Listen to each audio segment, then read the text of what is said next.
안녕하십니까, 책돌입니다. 오늘 소개해드릴 책은 초의식입니다. 저자 소개를 간단하게 하겠습니다. 지은이 사카모토 마사미치, 1954년생, 1997년 동경대 이학부 물리학과 졸업. 이분은 약간 이력이 특이하신데요. 일본 소니에서 근무하시다가 미국계 반도체 회사로 스카웃되어서 미국에서 이제 근무를 하시게 됩니다. 그곳에서 경제적 자유를 달성하시고 현재 몬노 연구소 일본 사무소 대표를 역임하고 계십니다. 이 몬노 연구소는 사후체험, 유체이탈 이런 정신 세계를 연구하는 그런 연구소인 것 같습니다. 그럼 바로 본문을 보도록 하겠습니다. 필자는 30대 중반 무렵 몇 번인가의 우발적인 유체이탈 체험을 하게 되었다. 그리고 46세 은퇴한 뒤 변성의식을 탐구하기로 결심, 지금까지 몰로 연구소를 10일에 방문하면서 그러한 의식 상태를 체험해왔다. 이러한 일련의 체험을 통해서 인간 체험은 학습을 위한 장이고 인간으로서 성장하기 위한 학교라는 사실을 알게 되었다. 인간 체험 학교에서는 다양한 장애물들이 존재하며 고차원의 정신 존재로부터 내려오는 요구들도 존재한다. 필자는 몬노 연구소에서 체험과 지금까지의 인생 경험을 종합하여 하나의 새로운 시점을 구축하고 있다. 이 책은 그렇게 얻어진 시점으로부터 우리가 소망하는 바를 실현시키는 방법에 대한 이야기를 엮은 책으로서 현재 가장 일반적인 이론으로 자리잡은 머피 이론에 대한 검증으로 시작된다. 머피 이론은 이 잠재의식을 활용하여 자신의 소원을 이룰 수 있다고 주장한다. 우선 여기서 머피 이론에 대해서 간단히 알아보기로 하자. 잠재의식에는 소망을 실현시키는 힘과 직감이나 예감, 꿈의 계시를 가져오는 힘이 있다. 그래서 잠재의식의 힘을 최대로 활용하면 모든 소망을 실현시키거나 직감력을 높일 수가 있다. 그러기 위해서는 되고 싶은 자신의 모습을 마음속에서 강하게 열망하며 잠재의식의 그 이미지를 옮겨 심을 필요가 있다. 머피 이론의 주장대로 소망이 실현되는 경우와 그렇지 않은 경우가 있는 모양이다. 소망이 실현되지 않는 경우에 대해서 머피 이론은 믿으려는 의지가 부족했거나 의심하는 마음이 있었기 때문이라고 단정한다. 머피 이론에서는 뭔가 중요한 요인이 무시되고 있기 때문에 그 조건이 파악되지 않는다고 생각되기도 한다. 생각만으로 실현되는 소원은 없다. 실제로는 그런 일은 없다. 뭔가의 조건이 분명히 있다. 가령 그 조건을 만족시키면 실현되고 만족시키지 못하면 실현되지 않는 조건을 모르는 상태에서 무작정 실현시키려고 하기 때문에 제대로 이루어지지 않는 것이다. 필자는 이전에 별장에서 글을 쓰고 싶은 꿈을 가지고 있었다. 새로운 책을 쓰거나 번역을 하는 작업을 별장에서 하는 모습을 상상해보곤 했다. 어떤 때는 실제로 별장에서 원고를 쓰는 나의 모습이 눈에 보이기도 했다. 지금 밖에는 가랑비가 내리고 있다. 그때 보았던 환영에서도 밖에 가랑비가 내리고 있었다. 이런 경우는 소원 성취라기보다는 꿈이 실현된 상태의 미래 자신을 체험하고 그 바람이 현실로 다가오게 된 경우이다. 또 과거에 무언가를 강하게 열망했던 적이 있었는데 많은 시간이 지난 뒤에 갑자기 실현된 예도 있다. 자신의 미래의 모습이 보이거나 느껴진다면 실현될 가능성이 높다. 특히 가까운 미래의 경우라면 자신의 모습이 확실히 보이기도 한다. 필자가 소니에 근무하던 시절 미국의 벤처 기업으로부터 스카웃 제의가 있었다. 그때 비행기에 올라 미국으로 향하는 자신의 모습을 보았다. 그래서 미국으로 가는 편이 좋겠다고 생각했다. 여기서 중요한 내용은 목표를 향해 노력하기 때문에 그 소망이 실현되었는가 아니면 뭔가 자신을 초월한 힘이 작용하였는가를 구별하기 어렵다는 점이다. 반어적으로는 그러한 경우 소망 실현이 더 쉬워지는 경향도 있다. 1986년 과학기술 분야의 전시회가 일본에서 있었다. 그런데 그곳에서 미국의 라이벌 회사의 연구원이 강연을 했다. 9월 말의 어느 수요일이 지금도 기억난다. 전시회에서 라이벌 회사 젊은 연구원의 강연을 들었다. 강연이 끝나고 그 연구원에게 소니를 방문해보지 않겠냐고 물었더니 그는 쾌히 승낙했다. 약속한 날이 되어 호텔까지 마중 나갔더니 그 회사의 사장도 동반하고 싶다고 하여 함께 우리 회사까지 왔다. 결국 그날 하루 종일 부서 안내와 기술 토론으로 보내야 했다. 그리고 그 후 그 라이벌 업체 사장에게 자신의 회사에서 일할 생각이 없느냐는 권유를 받았다. 생각지도 않았던 갑작스런 제안이라 놀랍지 않을 수가 없었다. 그때 예전에 캐나다나 미국에서 일하고 싶다고 염원했던 기억이 떠올랐다. 필자는 미국행을 결심했다. 앞에서도 이야기했지만 이때 비행기에 오르는 자신의 모습을 환영으로 보게 되었기 때문이다. 이러한 예가 나타내는 이유는 소망이 실현되는 경우도 존재하기 때문이다. 어쩌다가 우연히 이룬 소망 실현이 아니라 뭔가 초월적인 힘이 작용하여 소망을 이뤄준다는 느낌도 있다. 그러나 실제로는 지금까지의 우리 인생에서 실현되지 않았던 소망도 많이 존재한다. 세상은 소원을 이루지 못한 사람들로 넘치고 있다. 그렇다면 소원 성취를 위해서는 뭔가 비결이 있다는 이야기가 된다. 그 비결은 과연 머피가 주장하는 잠재의식의 활용일까? 머피 이론은 잠재의식의 힘으로써 소망을 실현시키는 힘과 감각이나 꿈에서의 계시를 가져오는 힘, 즉 직감력, 이 두 가지를 꼽고 있다. 단 어떻게 잠재의식에 그러한 힘이 있을까? 어떠한 메커니즘에 의해서 그러한 힘이 작용하는가에 대하여 머피 이론은 전혀 설명하고 있지 않다.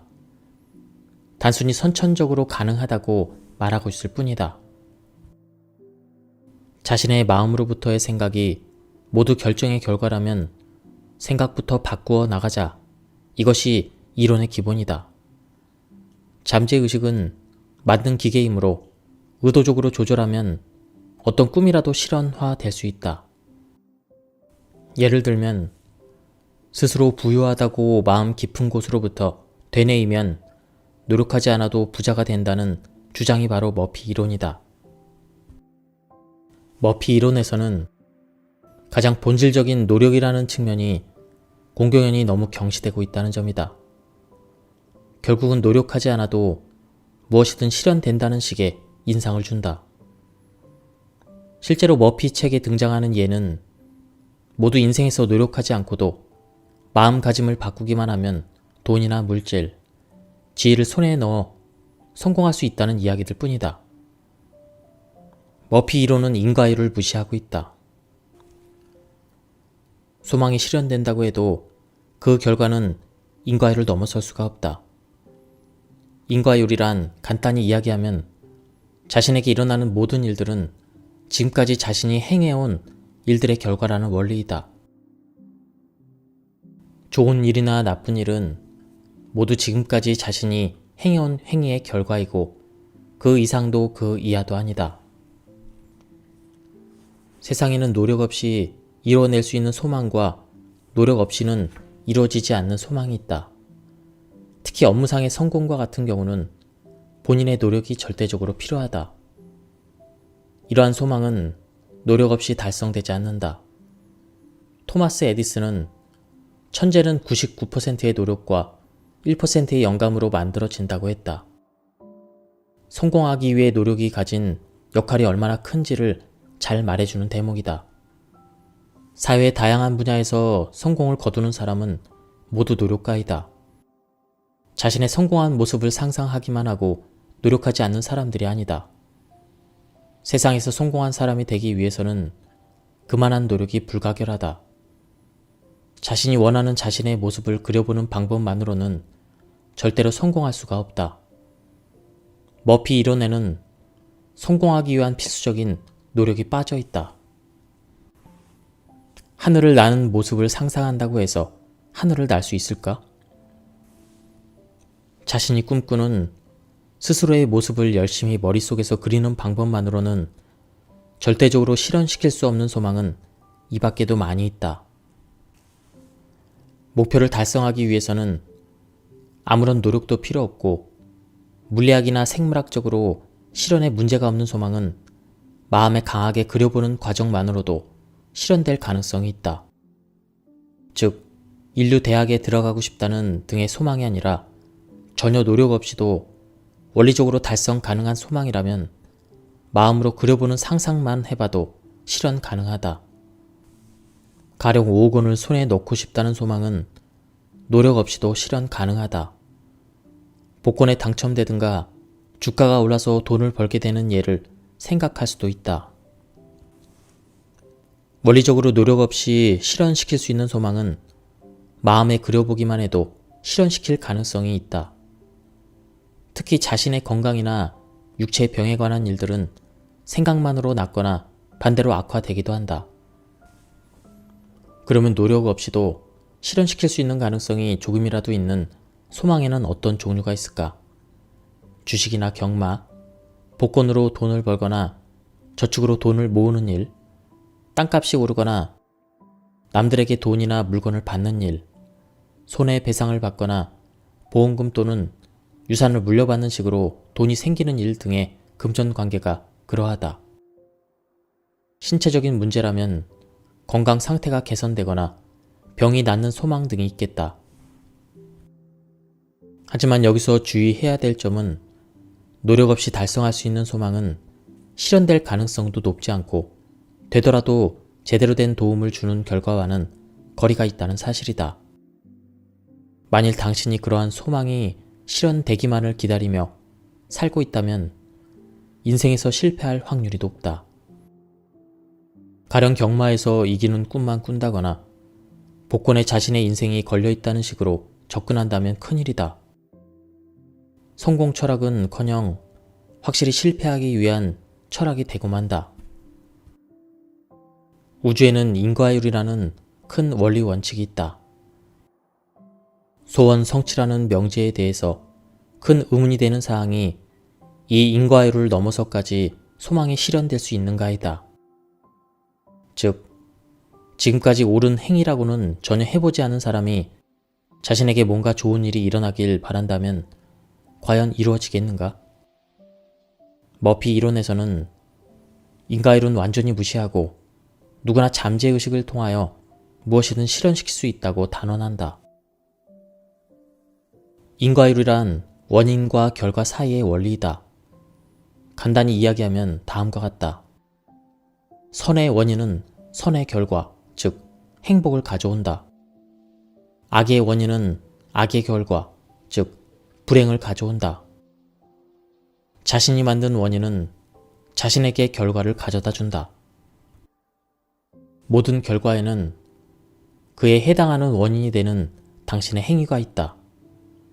인과율의 관점에서 말하자면 소망을 실현하는 경우 그 결과에 어울리는 선한 원인을 이전에 만들어 두어야 한다. 아니면 소망 실현을 위해 노력하는 과정에서 만들어 가야 한다.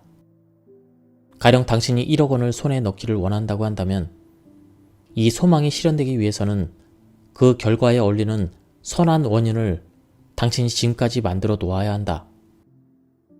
소망 실현에는 몇 가지 요소가 필요하다.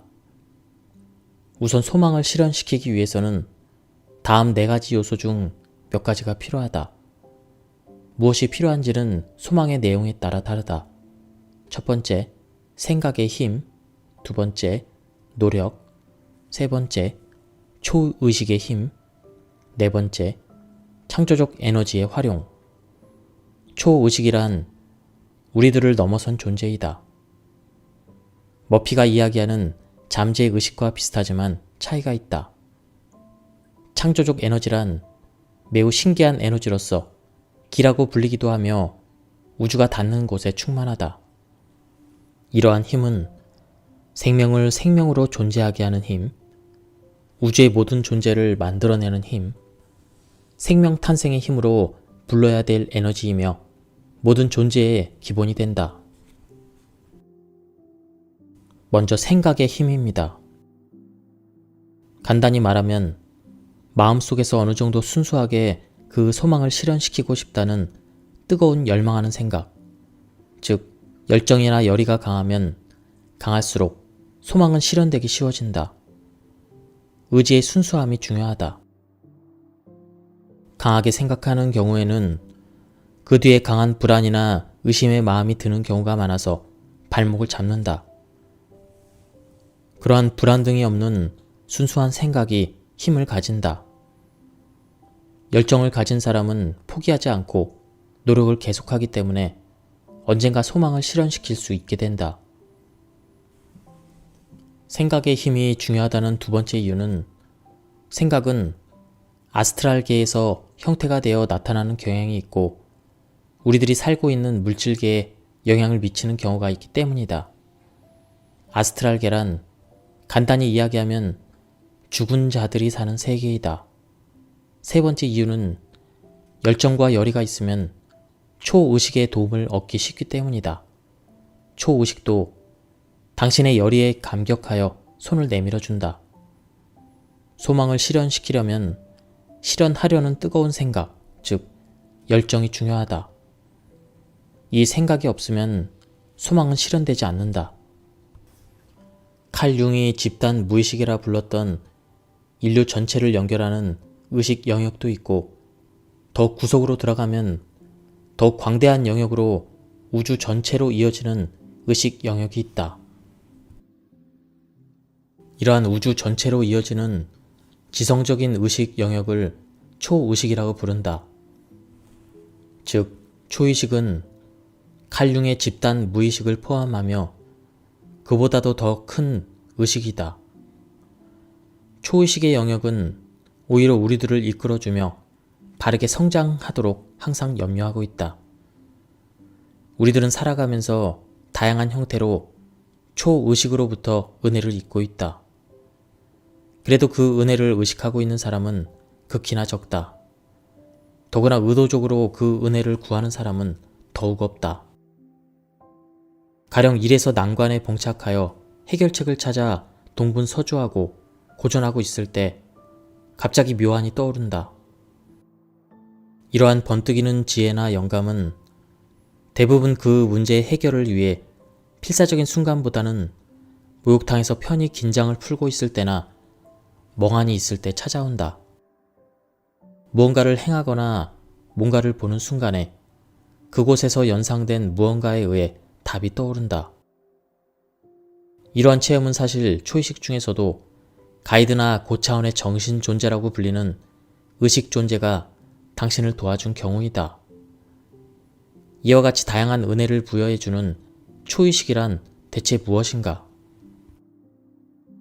인간의 의식은 다양한 시대의 다양한 사람들에 의해서 해명되어 왔는데 명확히 밝혀진 사실은 한 가지 부분에서 일치하고 있다. 바로 의식에는 계층이 있다는 사실이다. 즉, 일반적으로 인식되는 의식 외에도 몇 가지 의식 수준에는 단계가 있다는 사실이다. 이를테면 의식은 고층 빌딩과 같은 구조를 가지고 있다. 우리들이 평소에 인식하고 있는 의식은 물질적인 세계에 한정되어 있다. 일반적으로 우리들이 물질 세계 밖에 파악하지 못하는 이유는 우리들의 의식이 이 물질계의 수준에 머물러 있기 때문이다. 이 고층 빌딩의 비유를 통해서 이야기한다면 1층이 물질계이고 우리들 인간의 의식은 대부분 이 1층에 위치하고 있다. 2층은 죽은 자들의 세계이다. 의식 깊은 곳으로 들어가면 우선적으로 연결되는 다른 차원은 죽은 자들의 차원이다. 평소 유령이 보인다고 하는 사람은 1층과 2층의 풍경을 모두 보고 있는 사람이다. 2층은 영계 또는 아스트랄계라고도 불린다. 여기서는 자신의 생각이 그대로 형태가 되어 나타난다고 일컬어진다.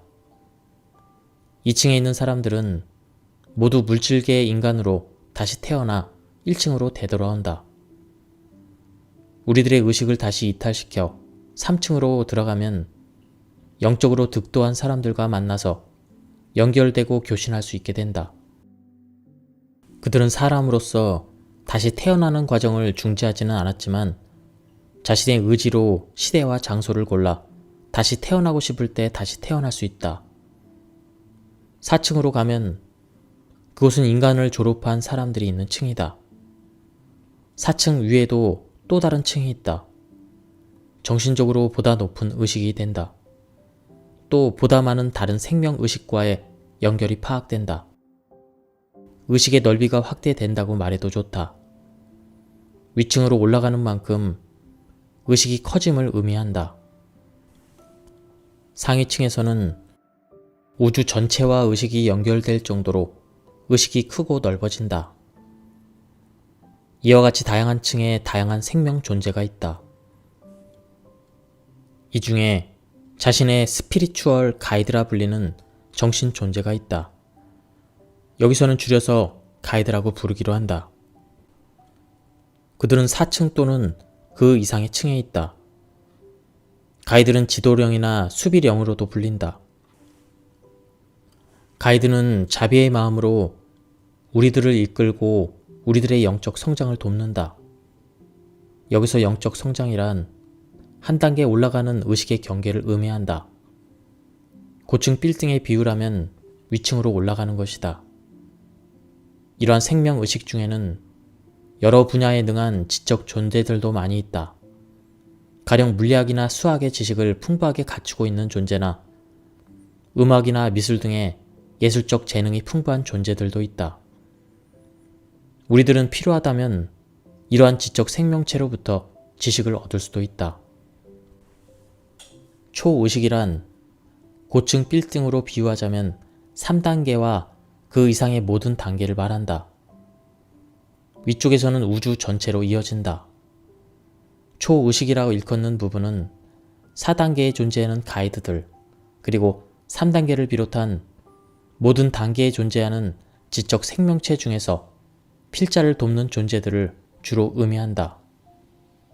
뭔가 특수한 지식을 가지거나 정보를 제공해주거나 하는 생명 존재들이다.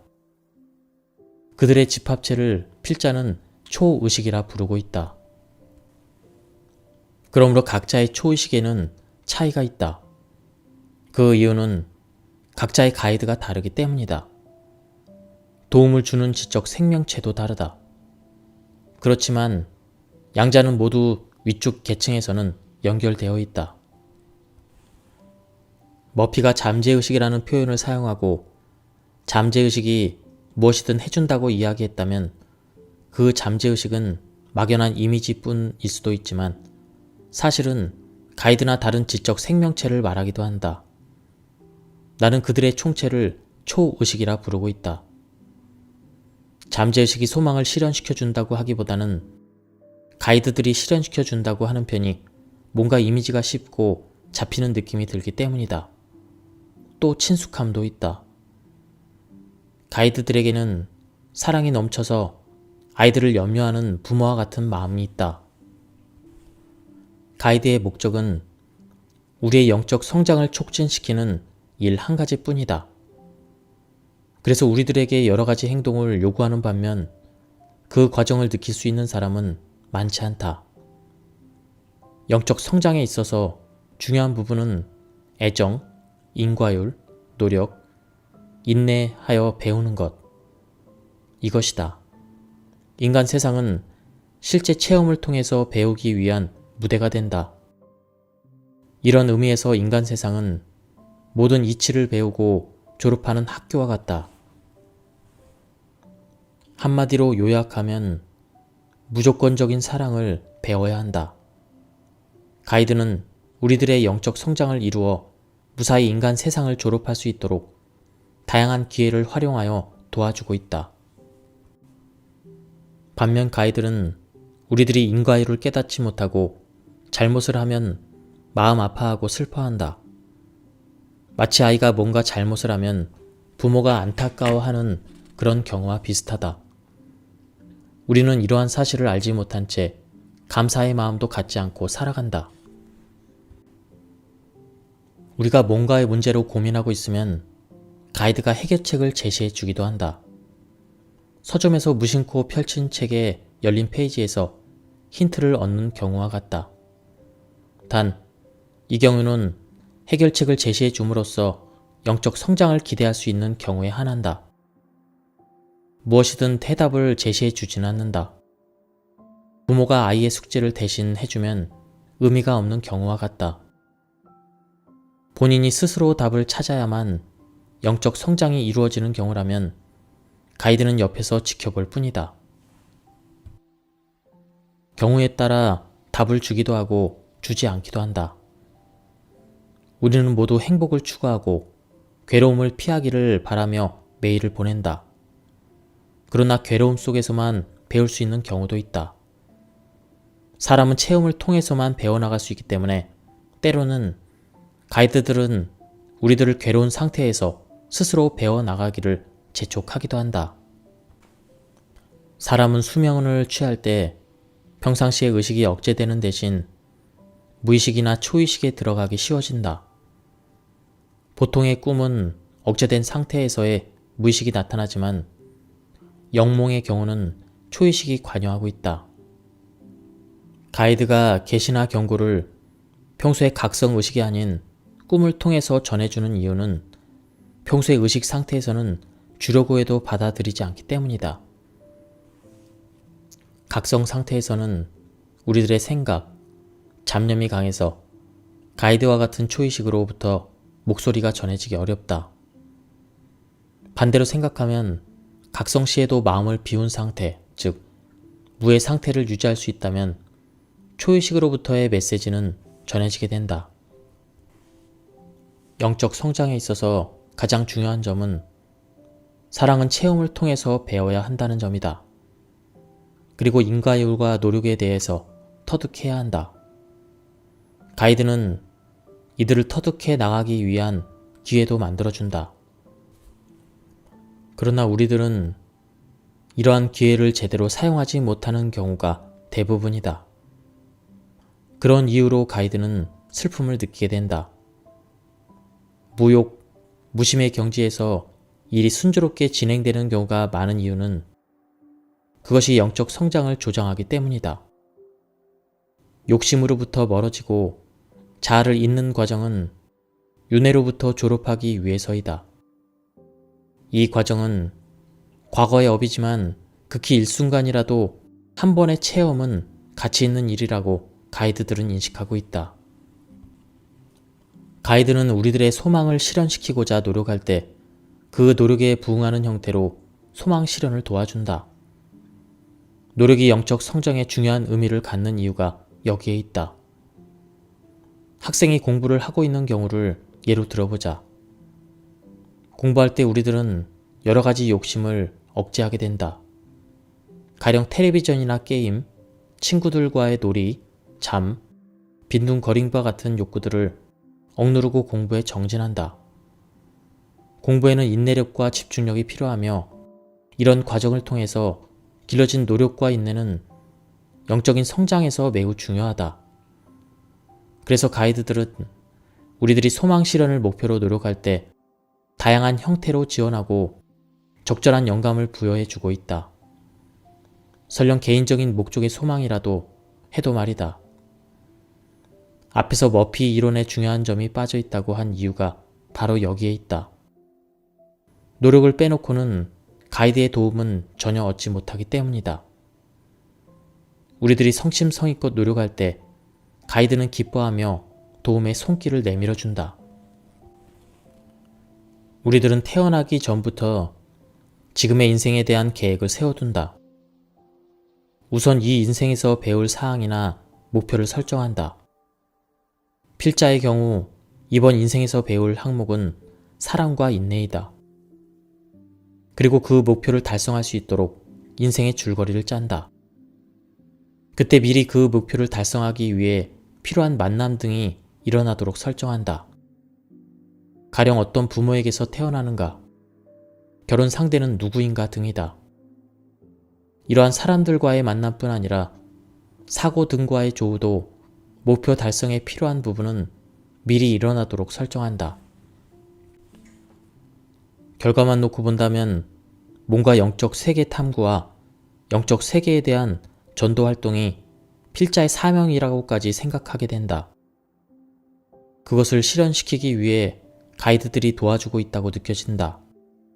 그렇지 않다면 필자가 46살의 나이로 은퇴할 수 있었을 리가 없다고 생각한다.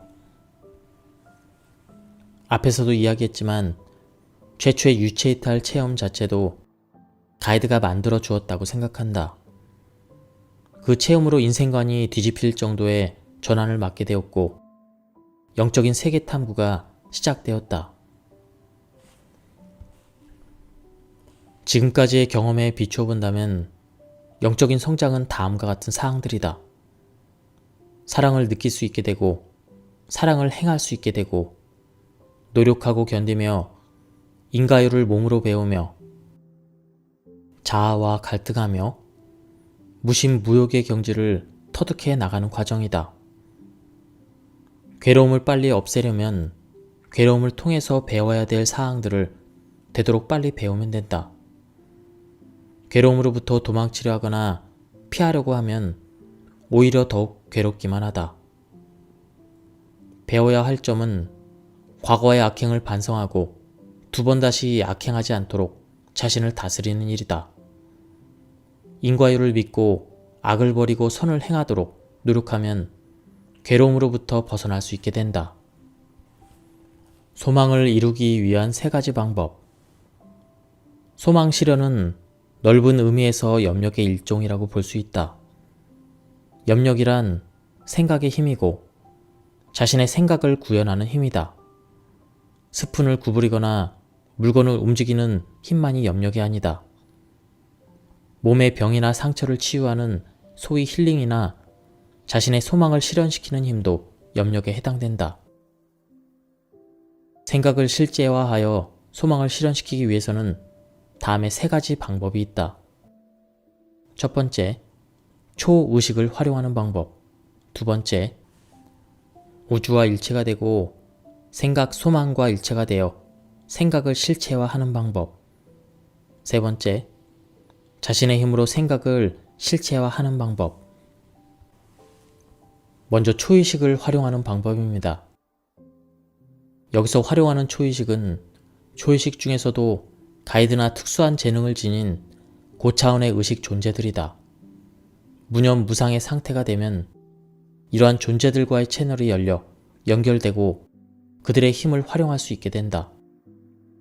가이드가 당신의 소망을 들어주거나 고차원의 의식 존재가 좋은 아이디어를 주기도 한다. 가이드가 당신을 영적으로 이끌어주기 위한 목적으로 당신의 소망을 들어주는 경우도 있다.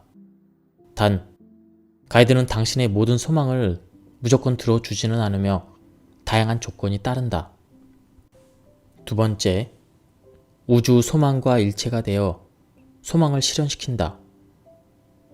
다음 방법은 상당히 특수한 의식 상태를 필요로 한다. 나름대로 난이도가 꽤 높은 방법이다. 우선 우주와 일체가 된다. 이 상태에서 자신의 소망과 일체가 된다. 그렇게 하면 소망은 저절로 실현된다.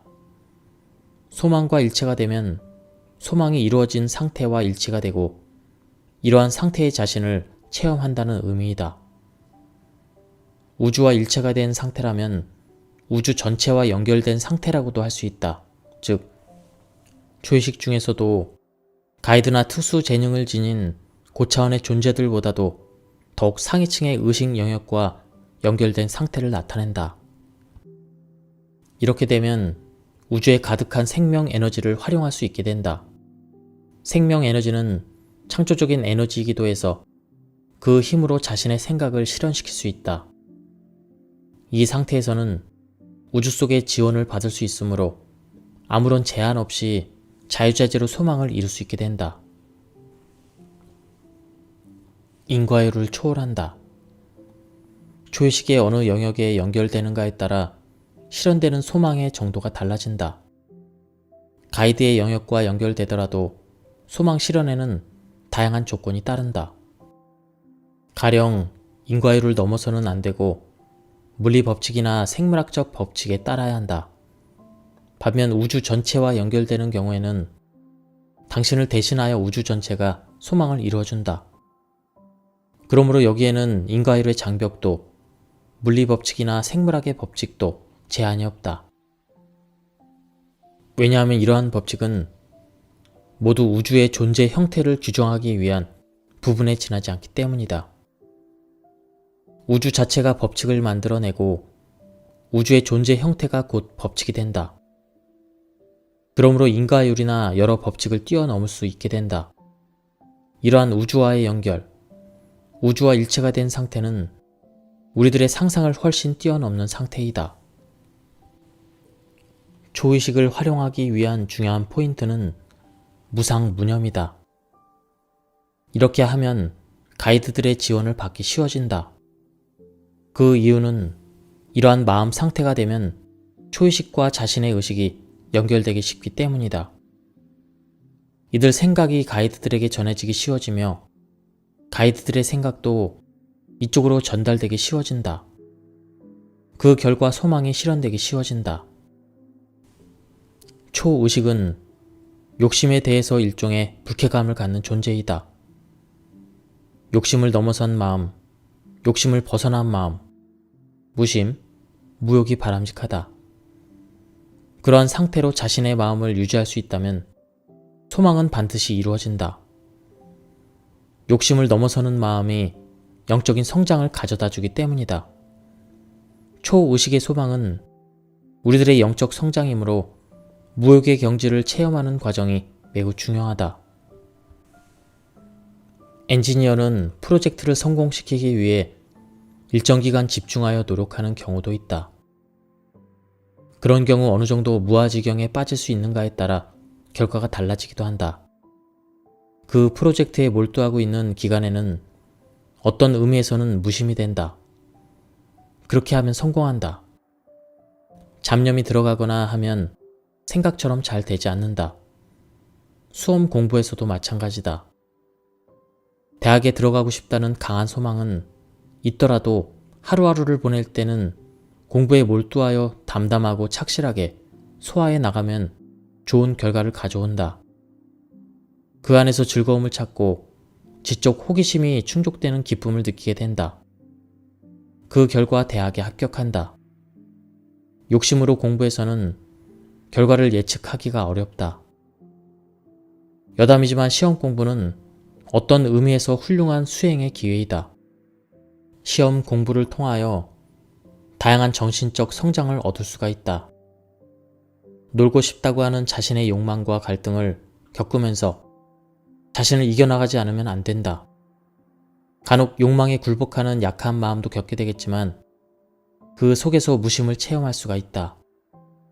가령 문제풀이에 몰두하고 있으면 잡념이 모두 사라지고 반자동적으로 머리가 움직이는 상태가 된다. 이 상태는 어떤 의미에서 무심이다.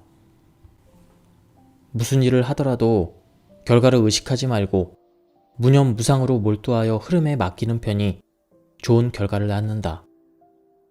여기서 이야기하는 초의식은 사실 머피가 이야기하는 의도적으로 이미지하는 방법과는 상극이 된다. 머피의 방법은 의지의 힘으로 억지로 실현시키는 느낌이지만 여기서 이야기하는 방법은 전혀 반대이다. 무심, 즉 의지의 힘을 버리기 때문이다. 무의자연의 상태에서 실현시키려는 자기적인 마음을 버릴 때 비로소 소망이 실현된다. 천재는 99%의 노력과 1%의 영감이다라는 진리를 되새겨볼 필요가 있다. 성공에는 보통이 아닌 부단한 노력이 불가결하다. 중요한 점은 초의식이 도와주기 때문에 노력을 하면 반드시 해도 좋을 정도로 신기한 일이 일어난다. 다음으로 중요한 점은 적절한 노력이다. 제 아무리 노력해도 엉뚱한 노력은 의미가 없다. 무엇이 적절한 노력인가를 알려는 태도 역시 노력의 대상이다. 또 나날의 노력을 착실히 쌓아가지 않으면 모처럼의 노력도 무의미해진다. 그러기 위해서는 우선 달성하려는 소망이나 목표를 확실히 정해두고 그곳에 도달하기까지 몇 가지 작은 목표를 나누어 설정해 두는 방법이 좋다. 그렇게 하면 보다 구체적인 이미지가 얻어지고 지금 무엇을 하면 좋을지 보이게 된다. 사람은 목표가 바로 앞에 가까워질수록 노력하기도 쉬워지는 경향이 있다. 토망 실현을 위해 필요한 눈앞의 프로젝트를 확실히 수행하게 된다. 차근차근 착실한 노력을 쌓아가면 그 한 걸음은 크지 않더라도 1년의 세월이 지나면 큰 차이가 된다. 소망 실현을 위해 노력하다 보면 초의식은 다양한 기회를 활용하여 당신에게 영감이나 아이디어를 주곤 한다. 그런데 문제는 당신이 기회를 눈치채지 못하는 경우가 많다는 점이다. 영감을 얻으려면 기회를 받아들일 수 있는 마음의 여유를 가져야 한다. 우리는 노력이라고 하면 장시간의 집중을 연상하는 경향이 있다. 투자하는 시간이 적다면 게으름을 피우고 있다고 오해하기 쉽다. 그러나 노력하는 사람에게 중요한 점은 집중이지 시간의 문제는 아니다. 매일 이른 시간에 퇴근하여 얻는 이익은 무수히 많다. 지치기 전에 가족과의 단란하고 편안한 휴식으로 기분 전환도 할 수 있고 새로운 의욕도 솟아나게 하며 새로운 아이디어도 얻기 쉽다. 초의식은 우리들이 인간으로서 성장을 할 때 크게 기뻐한다. 그래서 성장과 관련되는 소망은 실현될 가능성이 더 높다고 할 수 있다. 직접 인간적인 성장으로 이어지지 않더라도 길게 보아 그렇게 되는 경우에는 그 소망 실현에 대한 초의식의 지원을 기대할 수 있다. 당신의 초의식이 어떤 계획을 가지고 있는가는 관계없다. 하지만 당신이 인간으로서 참된 성장을 분명히 소망하고 있다. 이러한 성장을 돕는 소망을 가지면 초의식은 실현을 향해 움직이기 시작한다. 친절은 나를 위해 베푸는 일이라는 말이 있다. 즉, 남에게 친절을 베푸는 일은 상대를 위하기도 하지만 결과적으로는 자신을 위한 일이 된다. 이러한 원칙은 모든 일에 적용된다. 남을 위해 뭔가를 하면 결과적으로 그 행위가 자신에게 되돌아오게 된다. 소망을 달성하는 지름길은 자기 자신만 생각하는 자기 중심적인 행동이 아니라 남을 생각하고 남의 이익이 되도록 해야 한다. 그렇게 하면 결과적으로 자신도 이익을 얻게 된다. 남의 이익을 바라는 마음이 심리적으로 어렵다면 자신도 남도 모두 이익이 되도록 하면 된다. 자신을 희생하여 남을 돕는 행위에는 큰 가치가 있기 때문에 초의식은 적극적으로 도와주게 된다. 무심이라는 특수한 의식 상태는 평소의 각성시의 의식 상태와 다른 의식 상태이며 일반적으로 변성의식이라고 부른다. 변성의식에는 여러 가지가 있다. 가령 좌선 등을 통해서 명상하고 있을 때 사람은 평소 체험하지 않는 깊은 의식을 체험하게 된다. 이 좌선도 변성의식의 한 가지이다. 이러한 세계적인 흐름 속에서 미국의 로버트 몬로라는 사람은 변성의식을 보통 사람도 체험할 수 있도록 헤미싱크라 불리는 획기적인 음향 기술을 개발해냈다. 이것을 직역하면 방구 동조라는 것인데 되뇌 좌우 방구가 동조한다는 의미이다.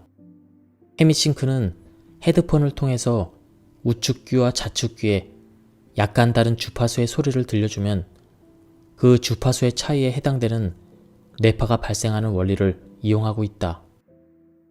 가령 귀 우측에 100Hz, 좌측에 105Hz를 들려주면 5Hz의 뇌파, 즉 시타파에 해당되는 뇌파가 발생한다. 그래서 듣는 사람의 의식 상태를 그 뇌파에 해당되는 상태로 재현할 수 있다. 헤미싱크에서는 주파수를 적절히 선택하여 듣는 이의 의식을 각성 상태, 숙면 상태, 명상 상태 등으로 자유롭게 컨트롤할 수 있게 된다. 단지 수십 분 듣는 것만으로 좌선, 명상하는 수련을 거쳐온 사람들과 완전히 같은 뇌파가 재현된다는 사실이 보고되고 있다. 이와 같이 헤미싱크는 사람의 의식 상태를 높은 단계로 간단히 움직일 수 있을 뿐만 아니라 장시간에 걸쳐 그 상태를 유지할 수 있게 해준다. 헤미싱크에 충분히 익숙해졌다고 생각되면 드디어 가이드와 교신을 시도한다. 우선 가이드의 질문을 던지고 회답을 받는 연습을 행한다. 질문은 어떤 내용이라도 상관없다. 5가지 질문 예시를 소개하고자 한다. 1. 나는 누구인가? 2. 이 인생을 시작하기 전에 나는 어디에 누구였는가? 3. 이 인생의 목적은 무엇인가? 4. 그 목적을 달성하려면 무엇을 해야 하는가? 5. 이 시점에서 내가 받아들일 수 있고 이해할 수 있는 가장 중요한 메시지는 무엇인가? 회답은 머릿속의 영감으로 떠오르는 것으로 느낌을 잡도록 한다. 요령은 아무것도 생각하지 않고 마음을 완전히 빈 상태로 유지한다.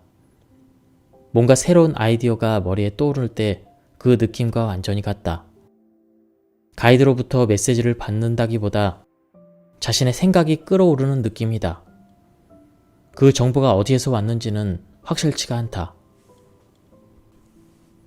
이미지로 회답을 보이는 경우도 있다. 영상이 떠오르는 경우도 있다. 질문을 하고 답을 받는 연습을 계속하면 소망 실현을 위해서만이 아니라 살아가면서 직면하는 여러 가지 난제에 대한 해결책을 배울 수도 있다. 이번에는 소원을 이루는 그 2번째 방법, 우주 소망과 일체화가 되는 방법에 대해서 설명한다. 활의 명수는 관역을 겨냥할 때 우선 무심이 되고 자신의 마음과 관역, 대우주가 하나가 되도록 한다. 이러한 상태가 되면 암흑 속이라도 명중시킬 수 있다고 한다. 여기에서 소망 실현의 그 길을 엿볼 수가 있다. 즉, 소망을 실현시키고 싶다면 무심의 경지에 이르러 실현하려는 소망과 일체가 되어야 한다. 궁도의 달인이 어떠한 심리적 상태에서 관역을 조준한지에 대해서 자세히 묘사한 책이 있다.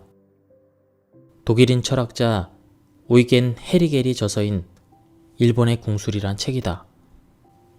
활을 쏠 때는 의식적으로 화살을 놓으려 해서도 안 되고 무심이 되어 화살을 스스로 떨어져 나가기까지 기다리는 방법을 터득해야 했다.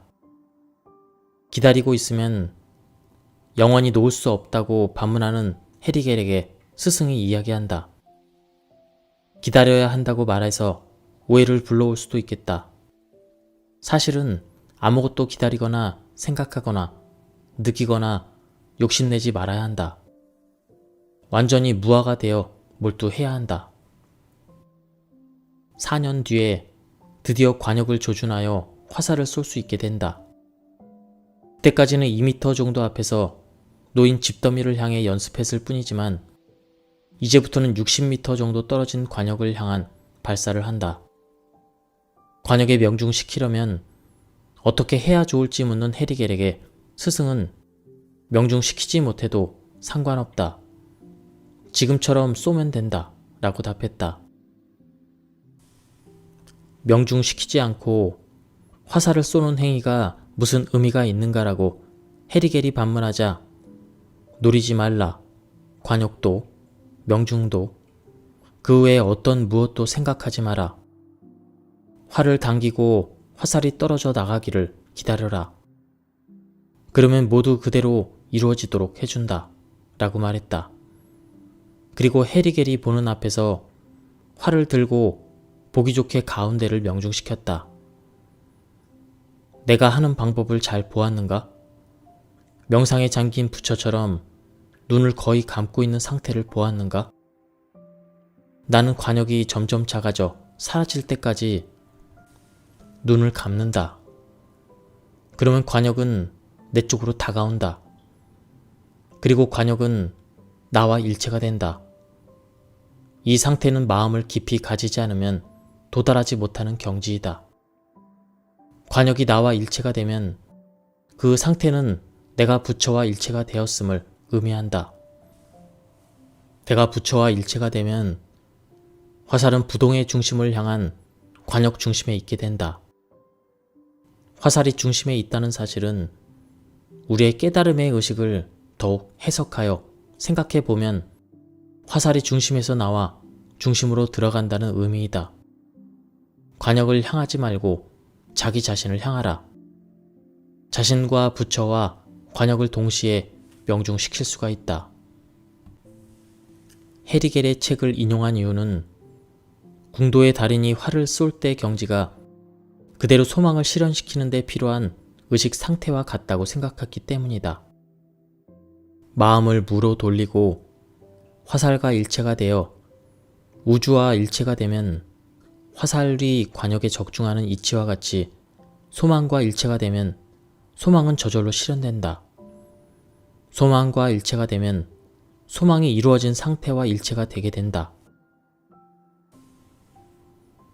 이러한 경지가 되는데 가장 큰 장벽은 헤리겔의 경우와 마찬가지로 의심하는 마음, 즉 불신이다.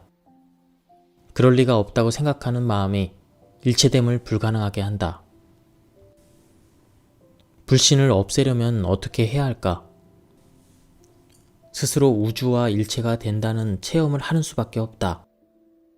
스스로 체험하지 않으면 불신은 없어지지 않는다. 단 이러한 체험에는 큰 문제를 안고 있다. 왜냐하면 우리들은 불신이 있기 때문에 체험할 수 없지만 체험하지 않으면 불신도 사라지지 않기 때문이다. 이런 문제를 돌파하려면 역시 헤리겔이 한 방법처럼 오로지 수련을 거듭해야 한다. 그러는 동안에 어느새 갑자기 그러한 현상이 일어난다. 우주와 일체가 되려고 힘쓰는 노력은 자신의 자기적인 행위지만 그 노력을 포기하려는 순간 갑자기 일어난다. 즉, 우주와 일체가 되려고 필사적으로 노력한 보람이 무로 돌아가려는 순간 모든 일을 내맡길 때 이루어지는 현상이다. 다음은 미국인 가렌버거 박사가 소개하는 소원 성취의 비결을 간단하게 소개해주고 있습니다. 1번. 의심의 마음을 없앤다. 우선 무엇보다도 가장 중요한 사항은 의심의 마음을 없애야 한다. 헤리겔에게 최후의 장벽이 불신이었다. 가렌버거 박사는 의심의 마음뿐 아니라 모든 부정적인 감정에 마이너스 효과가 있다고 한다. 이러한 마음을 없애기보다 플러스로 전환하는 편이 좋다. 축구나 야구 시합 등에서 관객의 성원의 힘을 얻는다는 표현을 쓴다. 이 방법도 자신의 기분을 상기시켜 자신의 부정적인 감정을 없애고 실력 이상의 힘을 발휘해 줄 수 있게 해준다. 2번째, 마음을 연다. 2번째는 마음을 여는 비결이다.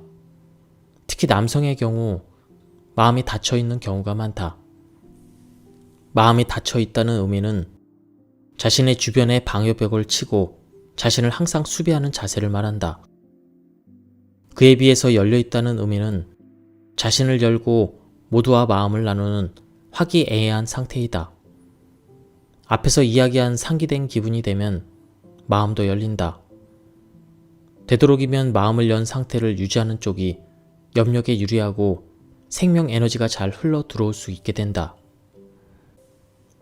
3번째는 실현하고자 하는 소망은 되도록 구체적으로 생각해야 한다. 한 예로 가렌버거 박사가 한 번은 스테이크가 먹고 싶다고 소망했다고 한다. 그리고 얼마 안 있어 가족 전원이 외식할 기회가 있었다. 그는 그 소망의 결과라고 생각하여 스테이크를 주문했다. 그런데 레스토랑의 실수로 아무리 기다려도 그의 스테이크만 나오지 않았다. 가족들은 모두 식사를 마쳤다. 웨이터에게 항의하자 서둘러 스테이크를 갖다 주었다.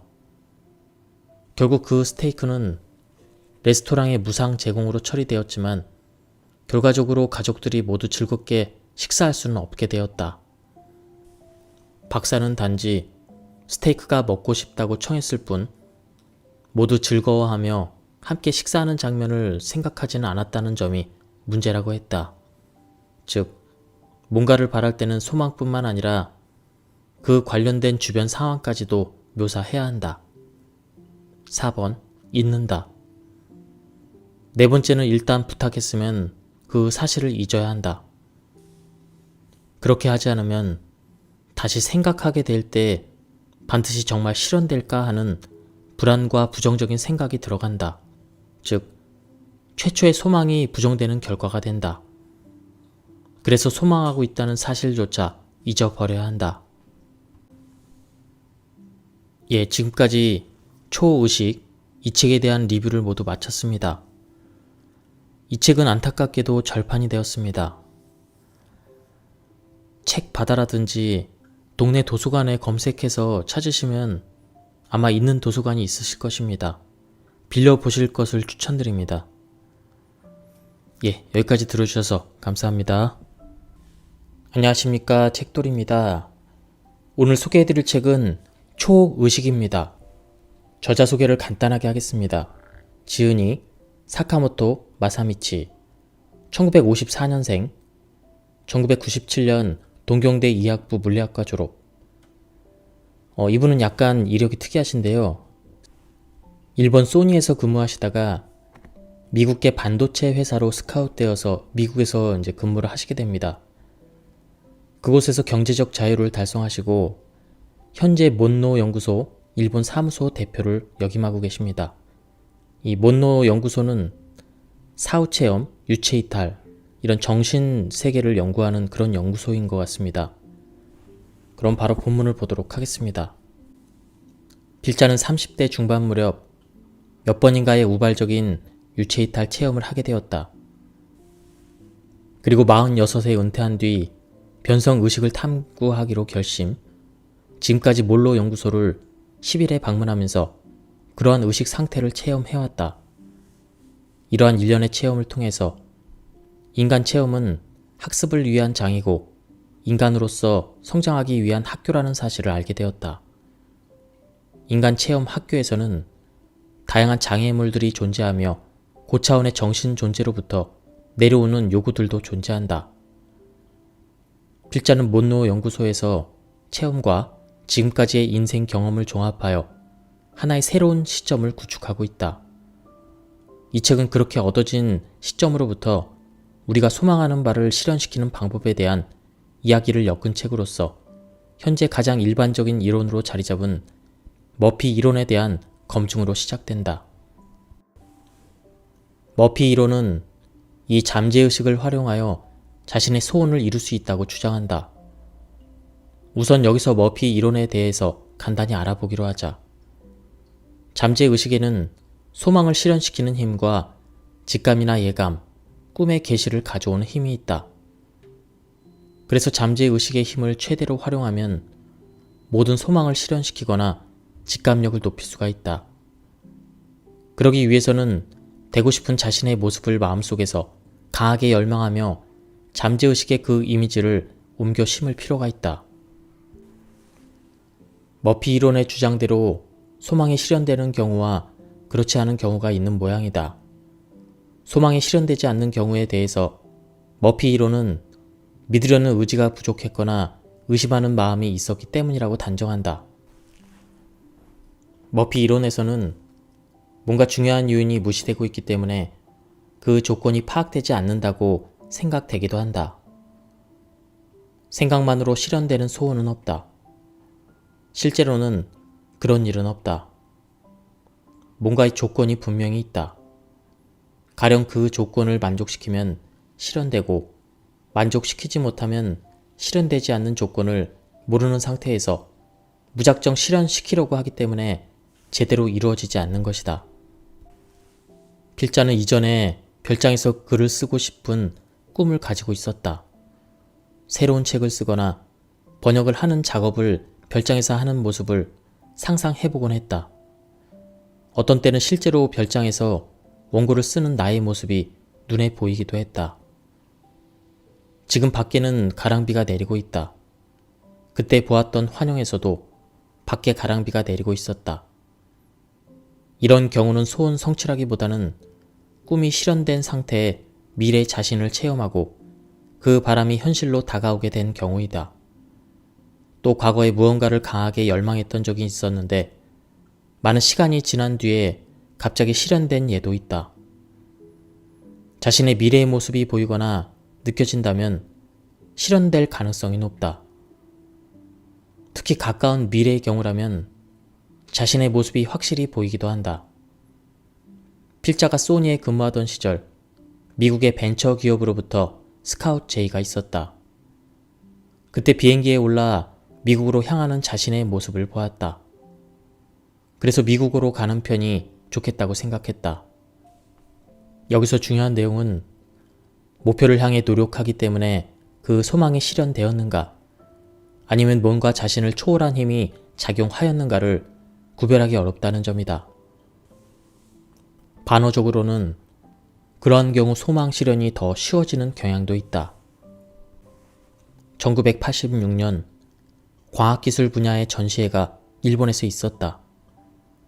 그런데 그곳에서 미국의 라이벌 회사의 연구원이 강연을 했다. 9월 말의 어느 수요일이 지금도 기억난다. 전시회에서 라이벌 회사 젊은 연구원의 강연을 들었다. 강연이 끝나고 그 연구원에게 소니를 방문해보지 않겠냐고 물었더니 그는 쾌히 승낙했다. 약속한 날이 되어 호텔까지 마중 나갔더니 그 회사의 사장도 동반하고 싶다고 하여 함께 우리 회사까지 왔다. 결국 그날 하루 종일 부서 안내와 기술 토론으로 보내야 했다. 그리고 그 후 그 라이벌 업체 사장에게 자신의 회사에서 일할 생각이 없느냐는 권유를 받았다. 생각지도 않았던 갑작스런 제안이라 놀랍지 않을 수가 없었다. 그때 예전에 캐나다나 미국에서 일하고 싶다고 염원했던 기억이 떠올랐다. 필자는 미국행을 결심했다. 앞에서도 이야기했지만 이때 비행기에 오르는 자신의 모습을 환영으로 보게 되었기 때문이다. 이러한 예가 나타내는 이유는 소망이 실현되는 경우도 존재하기 때문이다. 어쩌다가 우연히 이룬 소망 실현이 아니라 뭔가 초월적인 힘이 작용하여 소망을 이뤄준다는 느낌도 있다. 그러나 실제로는 지금까지의 우리 인생에서 실현되지 않았던 소망도 많이 존재한다. 세상은 소원을 이루지 못한 사람들로 넘치고 있다. 그렇다면 소원 성취를 위해서는 뭔가 비결이 있다는 이야기가 된다. 그 비결은 과연 머피가 주장하는 잠재의식의 활용일까? 머피 이론은 잠재의식의 힘으로써 소망을 실현시키는 힘과 감각이나 꿈에서의 계시를 가져오는 힘, 즉 직감력, 이 두 가지를 꼽고 있다. 단 어떻게 잠재의식에 그러한 힘이 있을까? 어떠한 메커니즘에 의해서 그러한 힘이 작용하는가에 대하여 머피 이론은 전혀 설명하고 있지 않다. 단순히 선천적으로 가능하다고 말하고 있을 뿐이다. 자신의 마음으로부터의 생각이 모두 결정의 결과라면 생각부터 바꾸어 나가자. 이것이 이론의 기본이다. 잠재의식은 만든 기계이므로 의도적으로 조절하면 어떤 꿈이라도 실현화될 수 있다.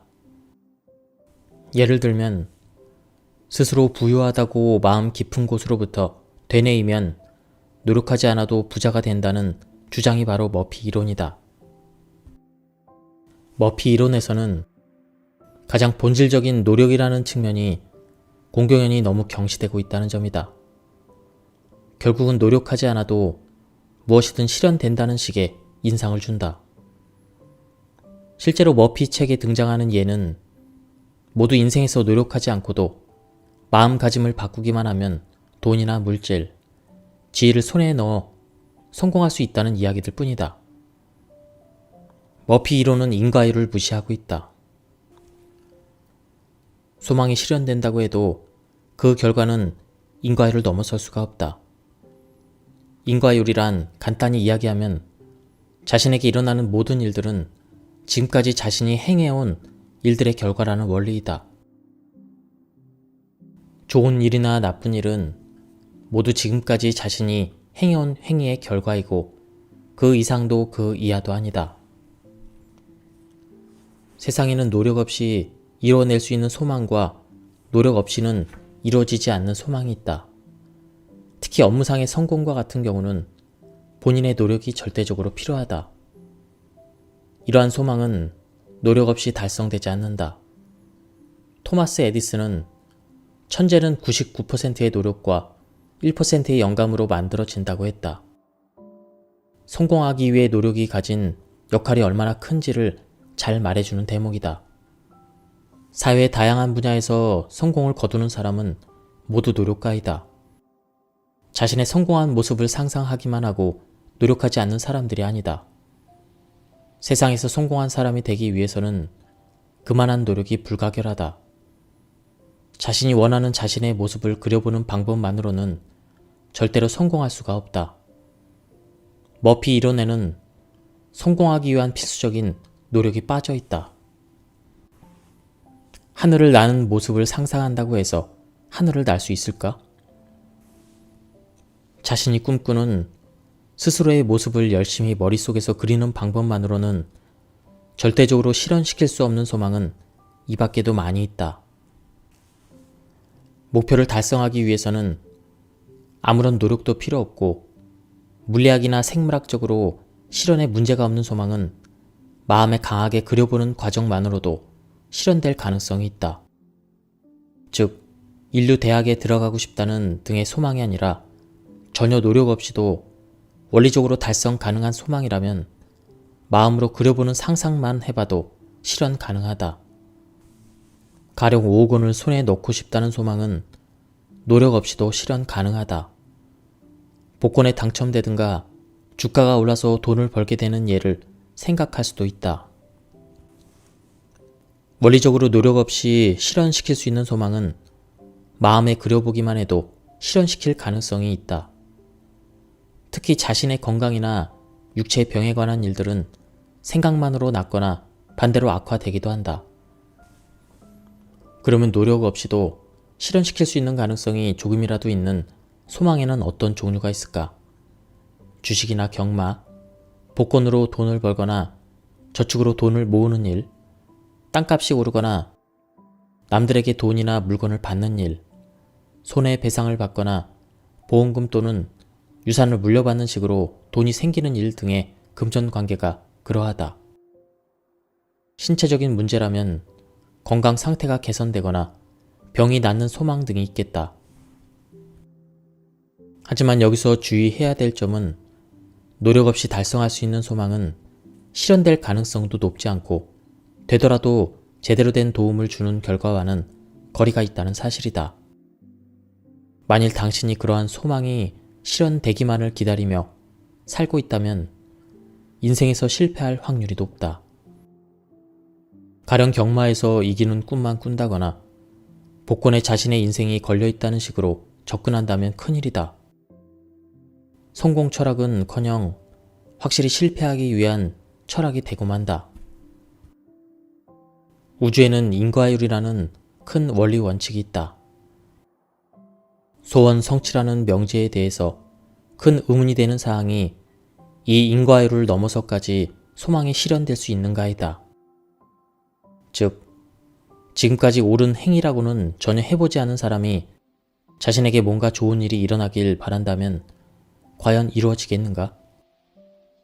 머피 이론에서는 인과율은 완전히 무시하고 누구나 잠재의식을 통하여 무엇이든 실현시킬 수 있다고 단언한다. 인과율이란 원인과 결과 사이의 원리이다. 간단히 이야기하면 다음과 같다. 선의 원인은 선의 결과, 즉 행복을 가져온다. 악의 원인은 악의 결과, 즉 불행을 가져온다. 자신이 만든 원인은 자신에게 결과를 가져다 준다. 모든 결과에는 그에 해당하는 원인이 되는 당신의 행위가 있다.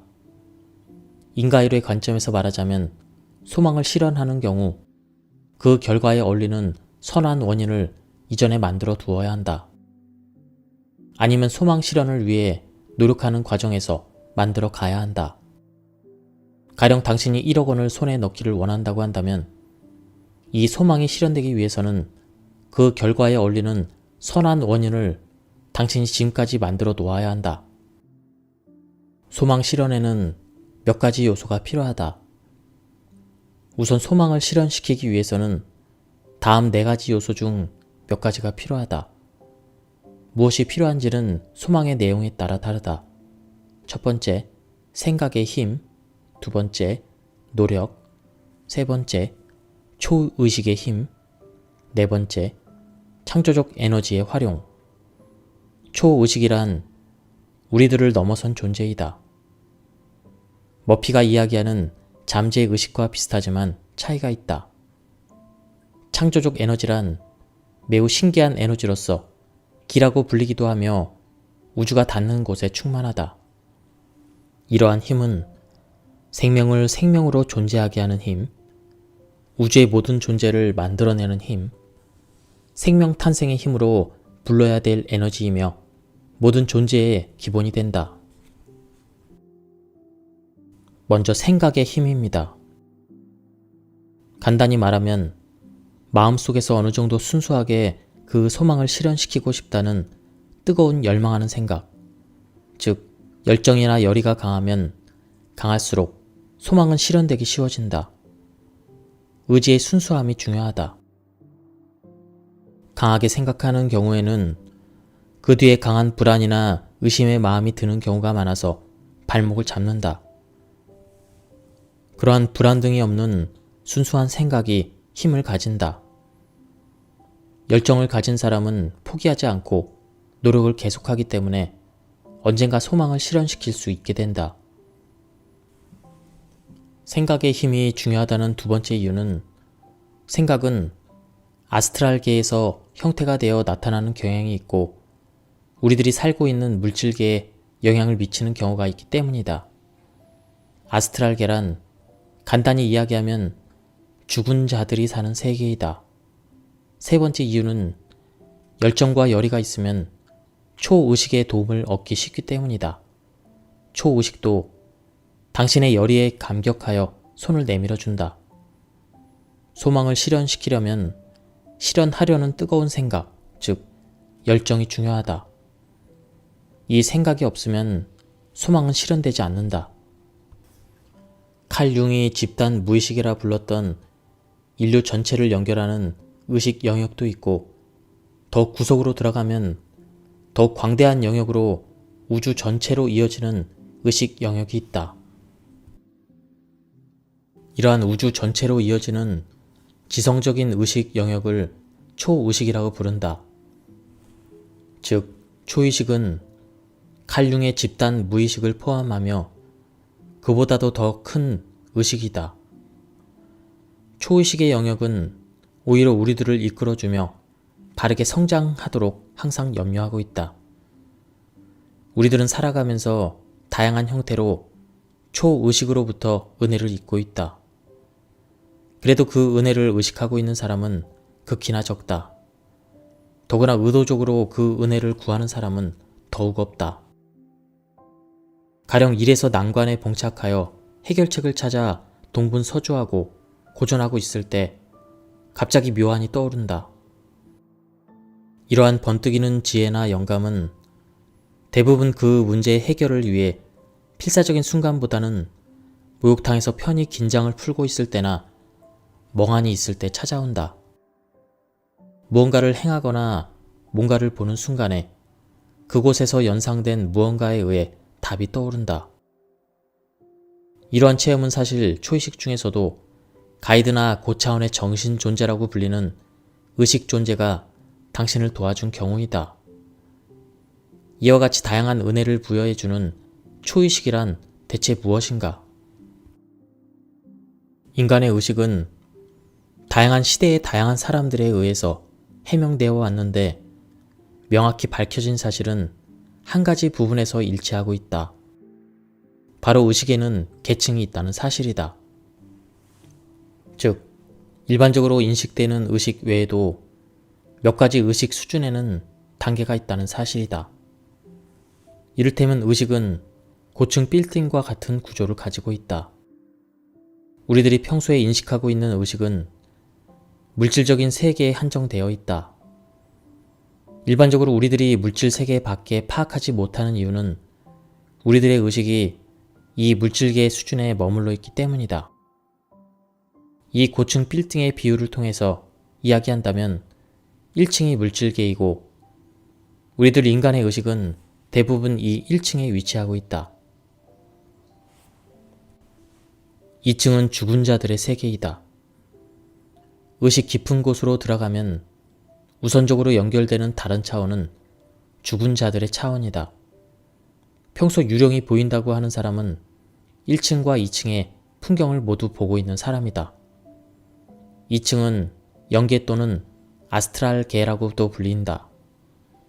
여기서는 자신의 생각이 그대로 형태가 되어 나타난다고 일컬어진다. 2층에 있는 사람들은 모두 물질계의 인간으로 다시 태어나 1층으로 되돌아온다.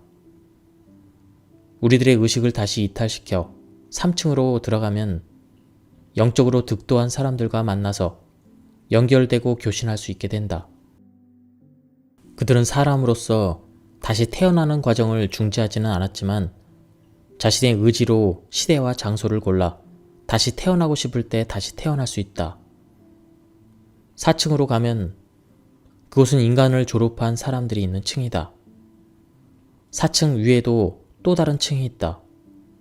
정신적으로 보다 높은 의식이 된다. 또 보다 많은 다른 생명 의식과의 연결이 파악된다.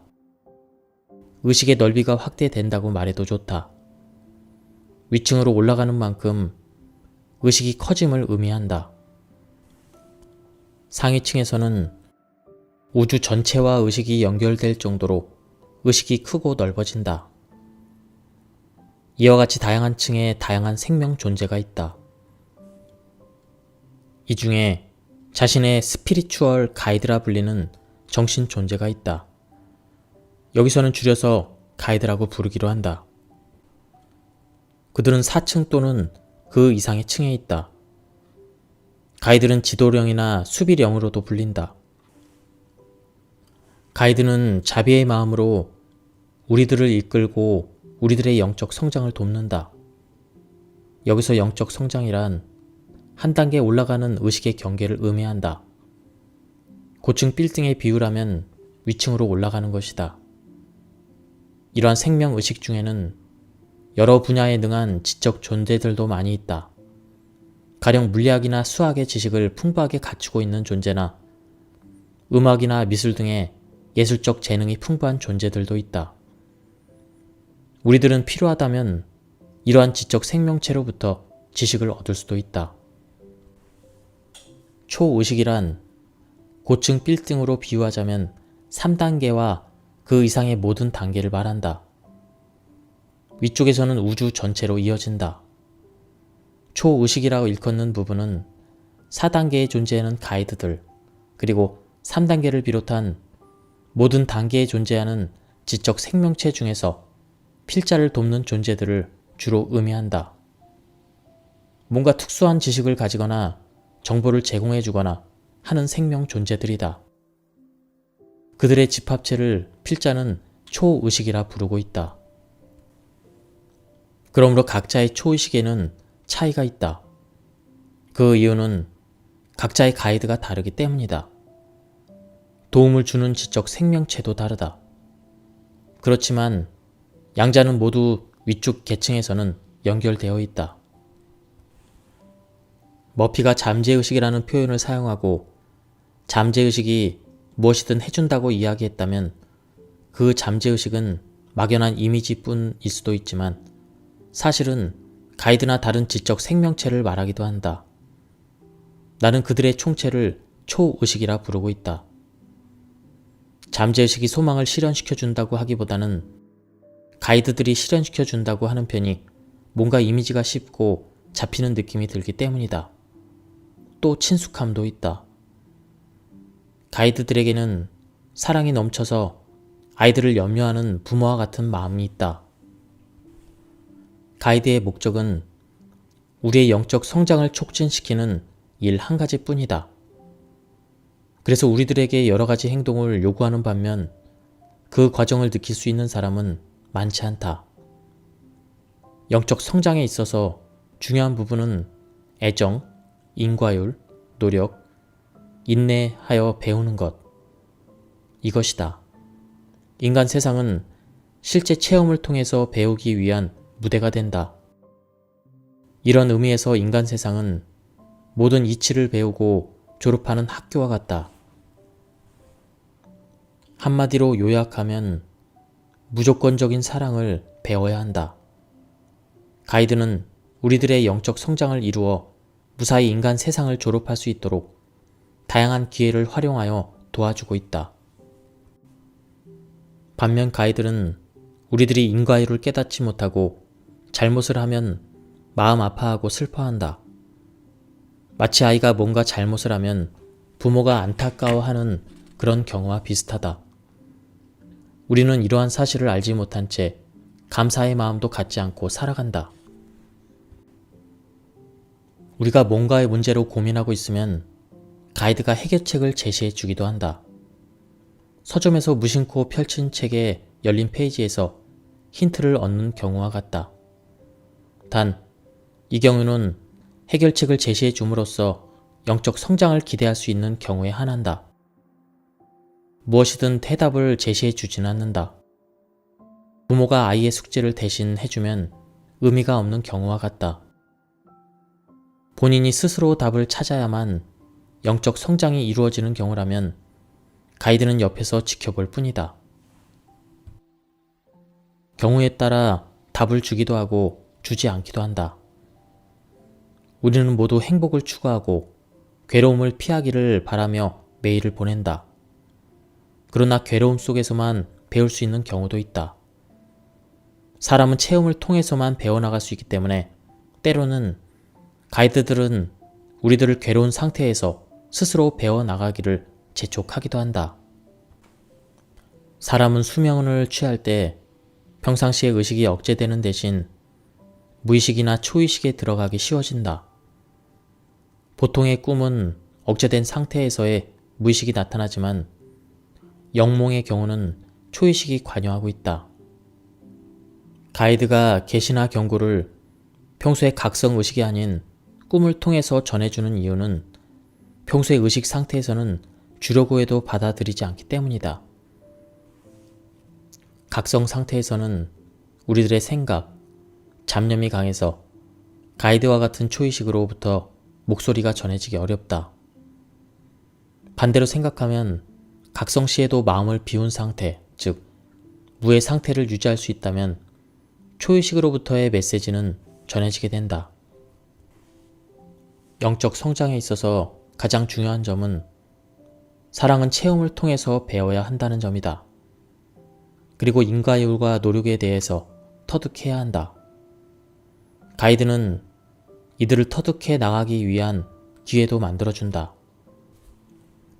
그러나 우리들은 이러한 기회를 제대로 사용하지 못하는 경우가 대부분이다. 그런 이유로 가이드는 슬픔을 느끼게 된다. 무욕, 무심의 경지에서 일이 순조롭게 진행되는 경우가 많은 이유는 그것이 영적 성장을 조장하기 때문이다. 욕심으로부터 멀어지고 자아를 잇는 과정은 윤회로부터 졸업하기 위해서이다. 이 과정은 과거의 업이지만 극히 일순간이라도 한 번의 체험은 가치 있는 일이라고 가이드들은 인식하고 있다. 가이드는 우리들의 소망을 실현시키고자 노력할 때 그 노력에 부응하는 형태로 소망 실현을 도와준다.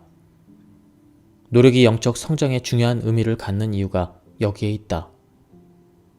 학생이 공부를 하고 있는 경우를 예로 들어보자. 공부할 때 우리들은 여러 가지 욕심을 억제하게 된다. 가령 텔레비전이나 게임, 친구들과의 놀이, 잠, 빈둥거림과 같은 욕구들을 억누르고 공부에 정진한다. 공부에는 인내력과 집중력이 필요하며 이런 과정을 통해서 길러진 노력과 인내는 영적인 성장에서 매우 중요하다. 그래서 가이드들은 우리들이 소망 실현을 목표로 노력할 때 다양한 형태로 지원하고 적절한 영감을 부여해 주고 있다.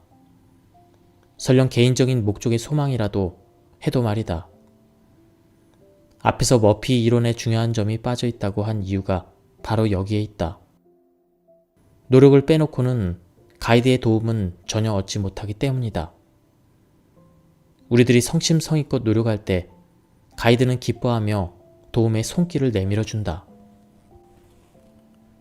우리들은 태어나기 전부터 지금의 인생에 대한 계획을 세워둔다.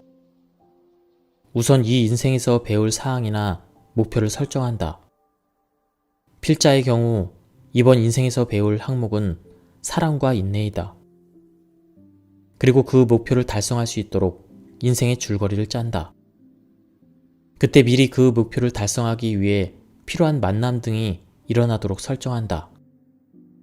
가령 어떤 부모에게서 태어나는가, 결혼 상대는 누구인가 등이다. 이러한 사람들과의 만남뿐 아니라 사고 등과의 조우도 목표 달성에 필요한 부분은 미리 일어나도록 설정한다. 결과만 놓고 본다면 뭔가 영적 세계 탐구와 영적 세계에 대한 전도 활동이 필자의 사명이라고까지 생각하게 된다. 그것을 실현시키기 위해 가이드들이 도와주고 있다고 느껴진다. 그렇지 않다면 필자가 46살의 나이로 은퇴할 수 있었을 리가 없다고 생각한다. 앞에서도 이야기했지만 최초의 유체이탈 체험 자체도 가이드가 만들어 주었다고 생각한다. 그 체험으로 인생관이 뒤집힐 정도의 전환을 맞게 되었고 영적인 세계 탐구가 시작되었다. 지금까지의 경험에 비추어 본다면 영적인 성장은 다음과 같은 사항들이다. 사랑을 느낄 수 있게 되고 사랑을 행할 수 있게 되고 노력하고 견디며 인과율을 몸으로 배우며 자아와 갈등하며 무심무욕의 경지를 터득해 나가는 과정이다. 괴로움을 빨리 없애려면 괴로움을 통해서 배워야 될 사항들을 되도록 빨리 배우면 된다. 괴로움으로부터 도망치려 하거나 피하려고 하면 오히려 더욱 괴롭기만 하다. 배워야 할 점은 과거의 악행을 반성하고 2번 다시 악행하지 않도록 자신을 다스리는 일이다. 인과율을 믿고 악을 버리고 선을 행하도록 노력하면 괴로움으로부터 벗어날 수 있게 된다. 소망을 이루기 위한 3가지 방법. 소망 실현은 넓은 의미에서 염력의 일종이라고 볼 수 있다. 염력이란 생각의 힘이고 자신의 생각을 구현하는 힘이다. 스푼을 구부리거나 물건을 움직이는 힘만이 염력이 아니다.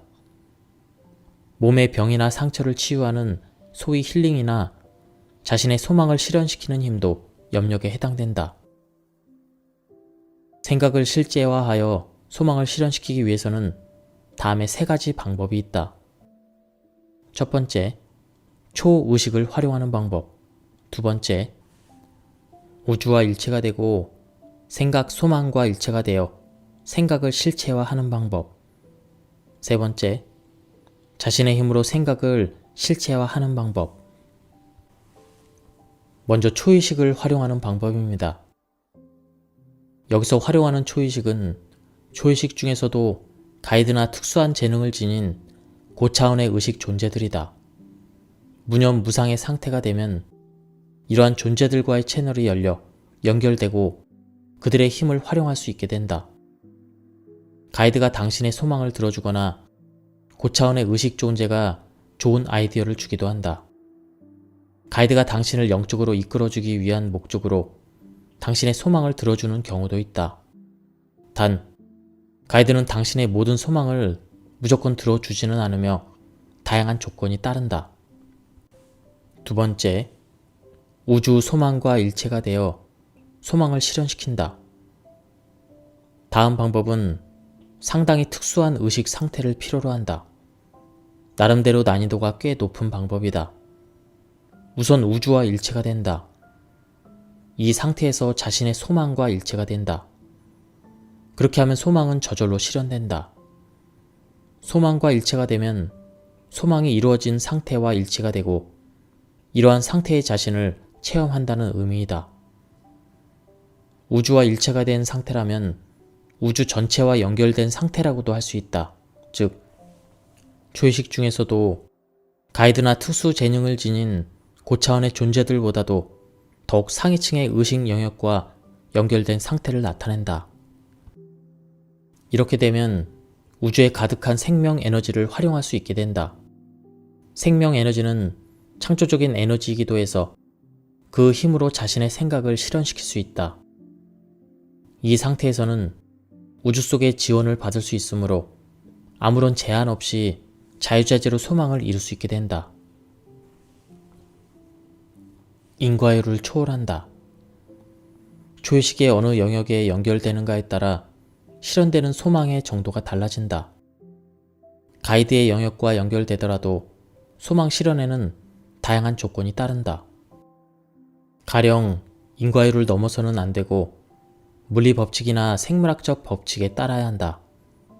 반면 우주 전체와 연결되는 경우에는 당신을 대신하여 우주 전체가 소망을 이루어준다. 그러므로 여기에는 인과율의 장벽도 물리 법칙이나 생물학의 법칙도 제한이 없다. 왜냐하면 이러한 법칙은 모두 우주의 존재 형태를 규정하기 위한 부분에 지나지 않기 때문이다. 우주 자체가 법칙을 만들어내고 우주의 존재 형태가 곧 법칙이 된다. 그러므로 인과율이나 여러 법칙을 뛰어넘을 수 있게 된다. 이러한 우주와의 연결, 우주와 일체가 된 상태는 우리들의 상상을 훨씬 뛰어넘는 상태이다. 초의식을 활용하기 위한 중요한 포인트는 무상무념이다. 이렇게 하면 가이드들의 지원을 받기 쉬워진다. 그 이유는 이러한 마음 상태가 되면 초의식과 자신의 의식이 연결되기 쉽기 때문이다. 이들 생각이 가이드들에게 전해지기 쉬워지며 가이드들의 생각도 이쪽으로 전달되기 쉬워진다. 그 결과 소망이 실현되기 쉬워진다. 초의식은 욕심에 대해서 일종의 불쾌감을 갖는 존재이다. 욕심을 넘어선 마음, 욕심을 벗어난 마음, 무심, 무욕이 바람직하다. 그러한 상태로 자신의 마음을 유지할 수 있다면 소망은 반드시 이루어진다. 욕심을 넘어서는 마음이 영적인 성장을 가져다 주기 때문이다. 초의식의 소망은 우리들의 영적 성장이므로 무욕의 경지를 체험하는 과정이 매우 중요하다. 엔지니어는 프로젝트를 성공시키기 위해 일정 기간 집중하여 노력하는 경우도 있다. 그런 경우 어느 정도 무아지경에 빠질 수 있는가에 따라 결과가 달라지기도 한다. 그 프로젝트에 몰두하고 있는 기간에는 어떤 의미에서는 무심이 된다. 그렇게 하면 성공한다. 잡념이 들어가거나 하면 생각처럼 잘 되지 않는다. 수험 공부에서도 마찬가지다. 대학에 들어가고 싶다는 강한 소망은 있더라도 하루하루를 보낼 때는 공부에 몰두하여 담담하고 착실하게 소화해 나가면 좋은 결과를 가져온다. 그 안에서 즐거움을 찾고 지적 호기심이 충족되는 기쁨을 느끼게 된다. 그 결과 대학에 합격한다. 욕심으로 공부해서는 결과를 예측하기가 어렵다. 여담이지만 시험 공부는 어떤 의미에서 훌륭한 수행의 기회이다. 시험 공부를 통하여 다양한 정신적 성장을 얻을 수가 있다. 놀고 싶다고 하는 자신의 욕망과 갈등을 겪으면서 자신을 이겨나가지 않으면 안 된다. 간혹 욕망에 굴복하는 약한 마음도 겪게 되겠지만 그 속에서 무심을 체험할 수가 있다. 가령 문제풀이에 몰두하고 있으면 잡념이 모두 사라지고 반자동적으로 머리가 움직이는 상태가 된다. 이 상태는 어떤 의미에서 무심이다. 무슨 일을 하더라도 결과를 의식하지 말고 무념무상으로 몰두하여 흐름에 맡기는 편이 좋은 결과를 낳는다. 여기서 이야기하는 초의식은 사실 머피가 이야기하는 의도적으로 이미지하는 방법과는 상극이 된다. 머피의 방법은 의지의 힘으로 억지로 실현시키는 느낌이지만 여기서 이야기하는 방법은 전혀 반대이다. 무심, 의지의 힘을 버리기 때문이다. 무의자연의 상태에서 실현시키려는 자기적인 마음을 버릴 때 비로소 소망이 실현된다. 천재는 99%의 노력과 1%의 영감이다라는 진리를 되새겨볼 필요가 있다. 성공에는 보통이 아닌 부단한 노력이 불가결하다. 중요한 점은 초의식이 도와주기 때문에 노력을 하면 반드시 해도 좋을 정도로 신기한 일이 일어난다. 다음으로 중요한 점은 적절한 노력이다. 제 아무리 노력해도 엉뚱한 노력은 의미가 없다. 무엇이 적절한 노력인가를 알려는 태도 역시 노력의 대상이다. 또 나날의 노력을 착실히 쌓아가지 않으면 모처럼의 노력도 무의미해진다. 그러기 위해서는 우선 달성하려는 소망이나 목표를 확실히 정해두고 그곳에 도달하기까지 몇 가지 작은 목표를 나누어 설정해 두는 방법이 좋다. 그렇게 하면 보다 구체적인 이미지가 얻어지고 지금 무엇을 하면 좋을지 보이게 된다. 사람은 목표가 바로 앞에 가까워질수록 노력하기도 쉬워지는 경향이 있다. 소망 실현을 위해 필요한 눈앞의 프로젝트를 확실히 수행하게 된다. 차근차근 착실한 노력을 쌓아가면 그 한 걸음은 크지 않더라도 1년의 세월이 지나면 큰 차이가 된다. 소망 실현을 위해 노력하다 보면 초의식은 다양한 기회를 활용하여 당신에게 영감이나 아이디어를 주곤 한다. 그런데 문제는 당신이 기회를 눈치채지 못하는 경우가 많다는 점이다. 영감을 얻으려면 기회를 받아들일 수 있는 마음의 여유를 가져야 한다. 우리는 노력이라고 하면 장시간의 집중을 연상하는 경향이 있다. 투자하는 시간이 적다면 게으름을 피우고 있다고 오해하기 쉽다. 그러나 노력하는 사람에게 중요한 점은 집중이지 시간의 문제는 아니다. 매일 이른 시간에 퇴근하여 얻는 이익은 무수히 많다. 지치기 전에 가족과의 단란하고 편안한 휴식으로 기분 전환도 할 수 있고 새로운 의욕도 솟아나게 하며 새로운 아이디어도 얻기 쉽다. 초의식은 우리들이 인간으로서 성장을 할 때 크게 기뻐한다. 그래서 성장과 관련되는 소망은 실현될 가능성이 더 높다고 할 수 있다.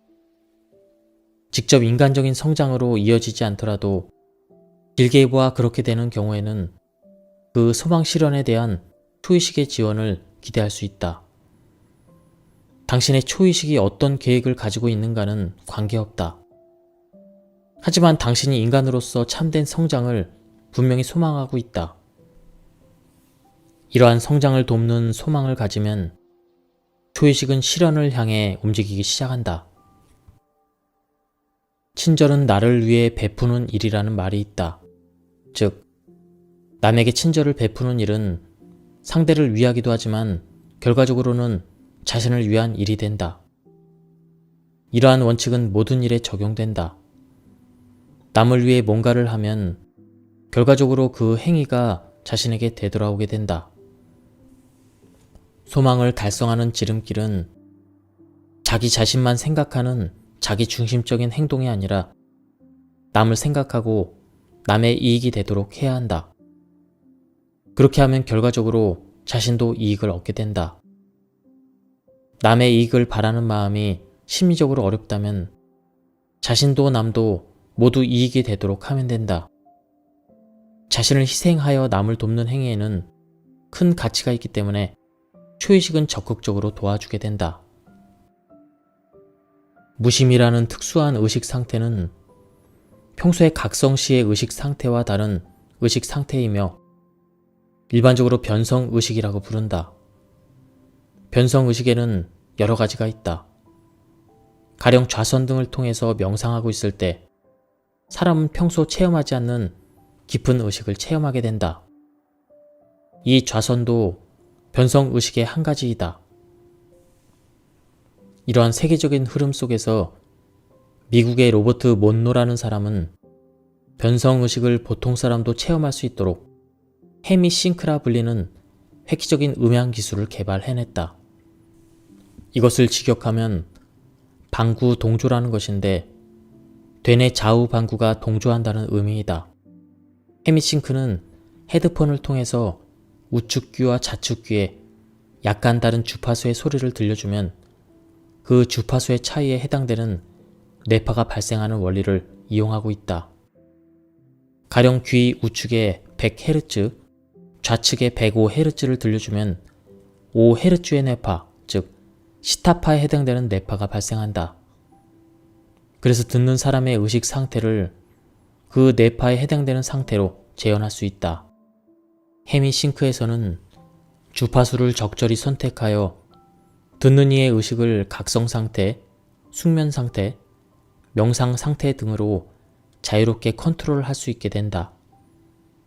단지 수십 분 듣는 것만으로 좌선, 명상하는 수련을 거쳐온 사람들과 완전히 같은 뇌파가 재현된다는 사실이 보고되고 있다. 이와 같이 헤미싱크는 사람의 의식 상태를 높은 단계로 간단히 움직일 수 있을 뿐만 아니라 장시간에 걸쳐 그 상태를 유지할 수 있게 해준다. 헤미싱크에 충분히 익숙해졌다고 생각되면 드디어 가이드와 교신을 시도한다. 우선 가이드의 질문을 던지고 회답을 받는 연습을 행한다. 질문은 어떤 내용이라도 상관없다. 5가지 질문 예시를 소개하고자 한다. 1. 나는 누구인가? 2. 이 인생을 시작하기 전에 나는 어디에 누구였는가? 3. 이 인생의 목적은 무엇인가? 4. 그 목적을 달성하려면 무엇을 해야 하는가? 5. 이 시점에서 내가 받아들일 수 있고 이해할 수 있는 가장 중요한 메시지는 무엇인가? 회답은 머릿속의 영감으로 떠오르는 것으로 느낌을 잡도록 한다. 요령은 아무것도 생각하지 않고 마음을 완전히 빈 상태로 유지한다. 뭔가 새로운 아이디어가 머리에 떠오를 때 그 느낌과 완전히 같다. 가이드로부터 메시지를 받는다기보다 자신의 생각이 끓어오르는 느낌이다. 그 정보가 어디에서 왔는지는 확실치가 않다. 이미지로 회답을 보이는 경우도 있다. 영상이 떠오르는 경우도 있다. 질문을 하고 답을 받는 연습을 계속하면 소망 실현을 위해서만이 아니라 살아가면서 직면하는 여러 가지 난제에 대한 해결책을 배울 수도 있다. 이번에는 소원을 이루는 그 2번째 방법, 우주 소망과 일체화가 되는 방법에 대해서 설명한다. 활의 명수는 관역을 겨냥할 때 우선 무심이 되고 자신의 마음과 관역, 대우주가 하나가 되도록 한다. 이러한 상태가 되면 암흑속이라도 명중시킬 수 있다고 한다. 여기에서 소망 실현의 그 길을 엿볼 수가 있다. 즉, 소망을 실현시키고 싶다면 무심의 경지에 이르러 실현하려는 소망과 일체가 되어야 한다. 궁도의 달인이 어떠한 심리적 상태에서 관역을 조준한지에 대해서 자세히 묘사한 책이 있다. 독일인 철학자 오이겐 헤리겔이 저서인 일본의 궁술이란 책이다. 활을 쏠 때는 의식적으로 화살을 놓으려 해서도 안 되고 무심이 되어 화살을 스스로 떨어져 나가기까지 기다리는 방법을 터득해야 했다. 기다리고 있으면 영원히 놓을 수 없다고 반문하는 헤리겔에게 스승이 이야기한다. 기다려야 한다고 말해서 오해를 불러올 수도 있겠다. 사실은 아무것도 기다리거나 생각하거나 느끼거나 욕심내지 말아야 한다. 완전히 무아가 되어 몰두해야 한다. 4년 뒤에 드디어 관역을 조준하여 화살을 쏠 수 있게 된다.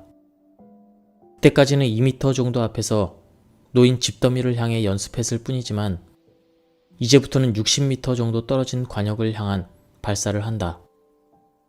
관역에 명중시키려면 어떻게 해야 좋을지 묻는 헤리겔에게 스승은 명중시키지 못해도 상관없다. 지금처럼 쏘면 된다. 라고 답했다.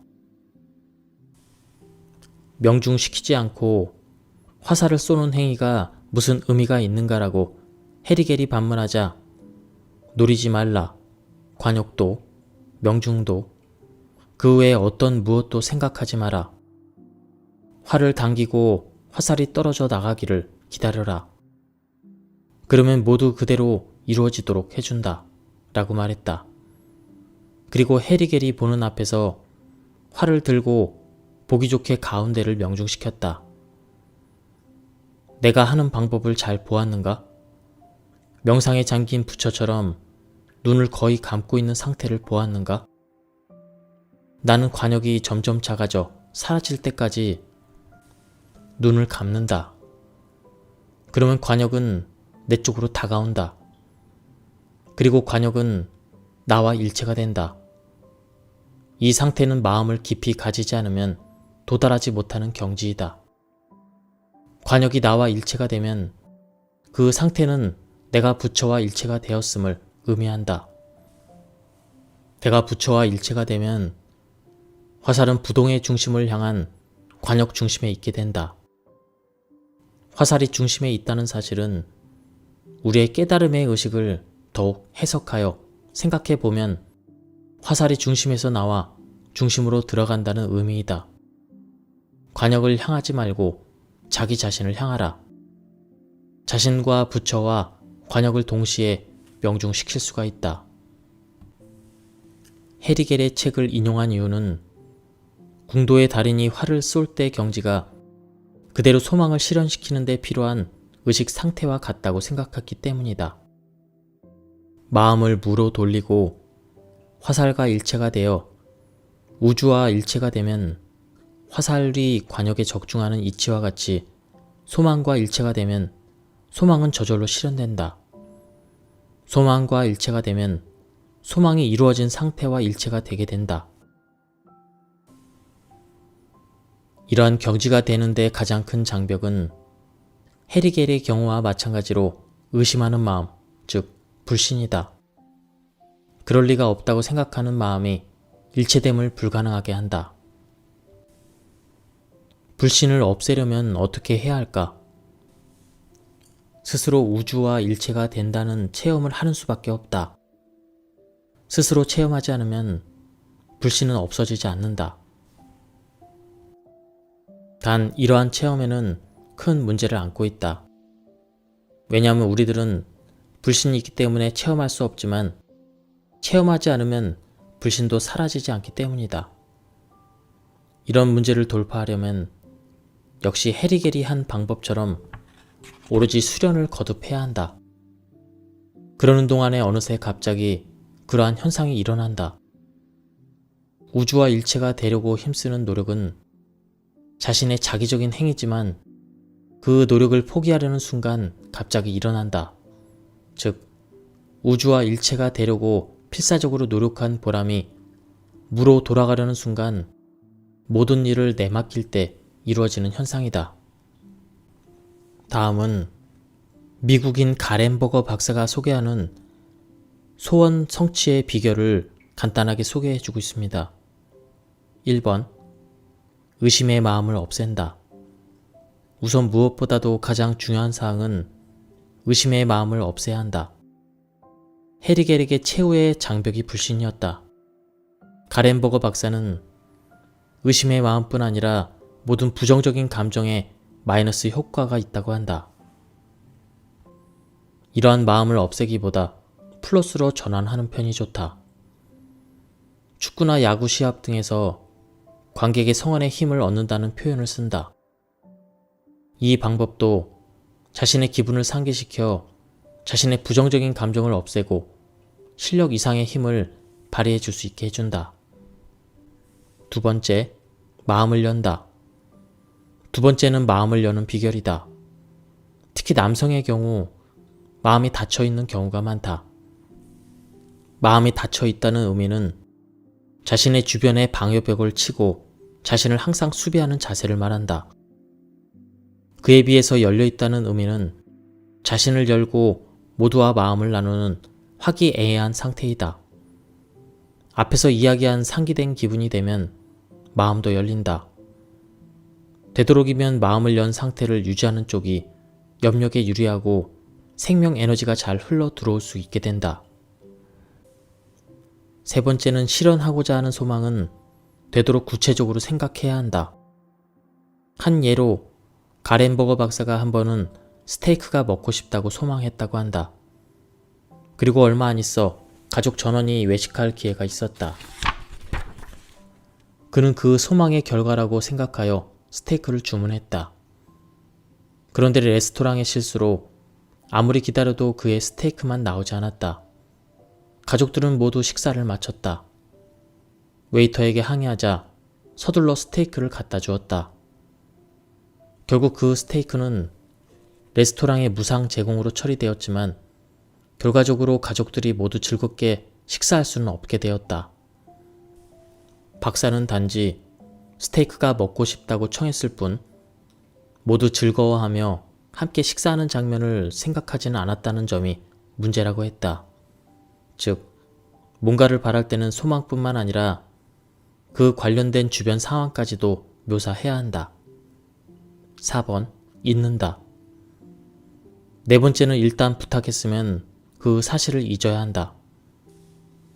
그렇게 하지 않으면 다시 생각하게 될 때 반드시 정말 실현될까 하는 불안과 부정적인 생각이 들어간다. 즉, 최초의 소망이 부정되는 결과가 된다. 그래서 소망하고 있다는 사실조차 잊어버려야 한다. 지금까지 초의식, 이 책에 대한 리뷰를 모두 마쳤습니다. 이 책은 안타깝게도 절판이 되었습니다. 책 바다라든지 동네 도서관에 검색해서 찾으시면 아마 있는 도서관이 있으실 것입니다. 빌려보실 것을 추천드립니다. 여기까지 들어주셔서 감사합니다.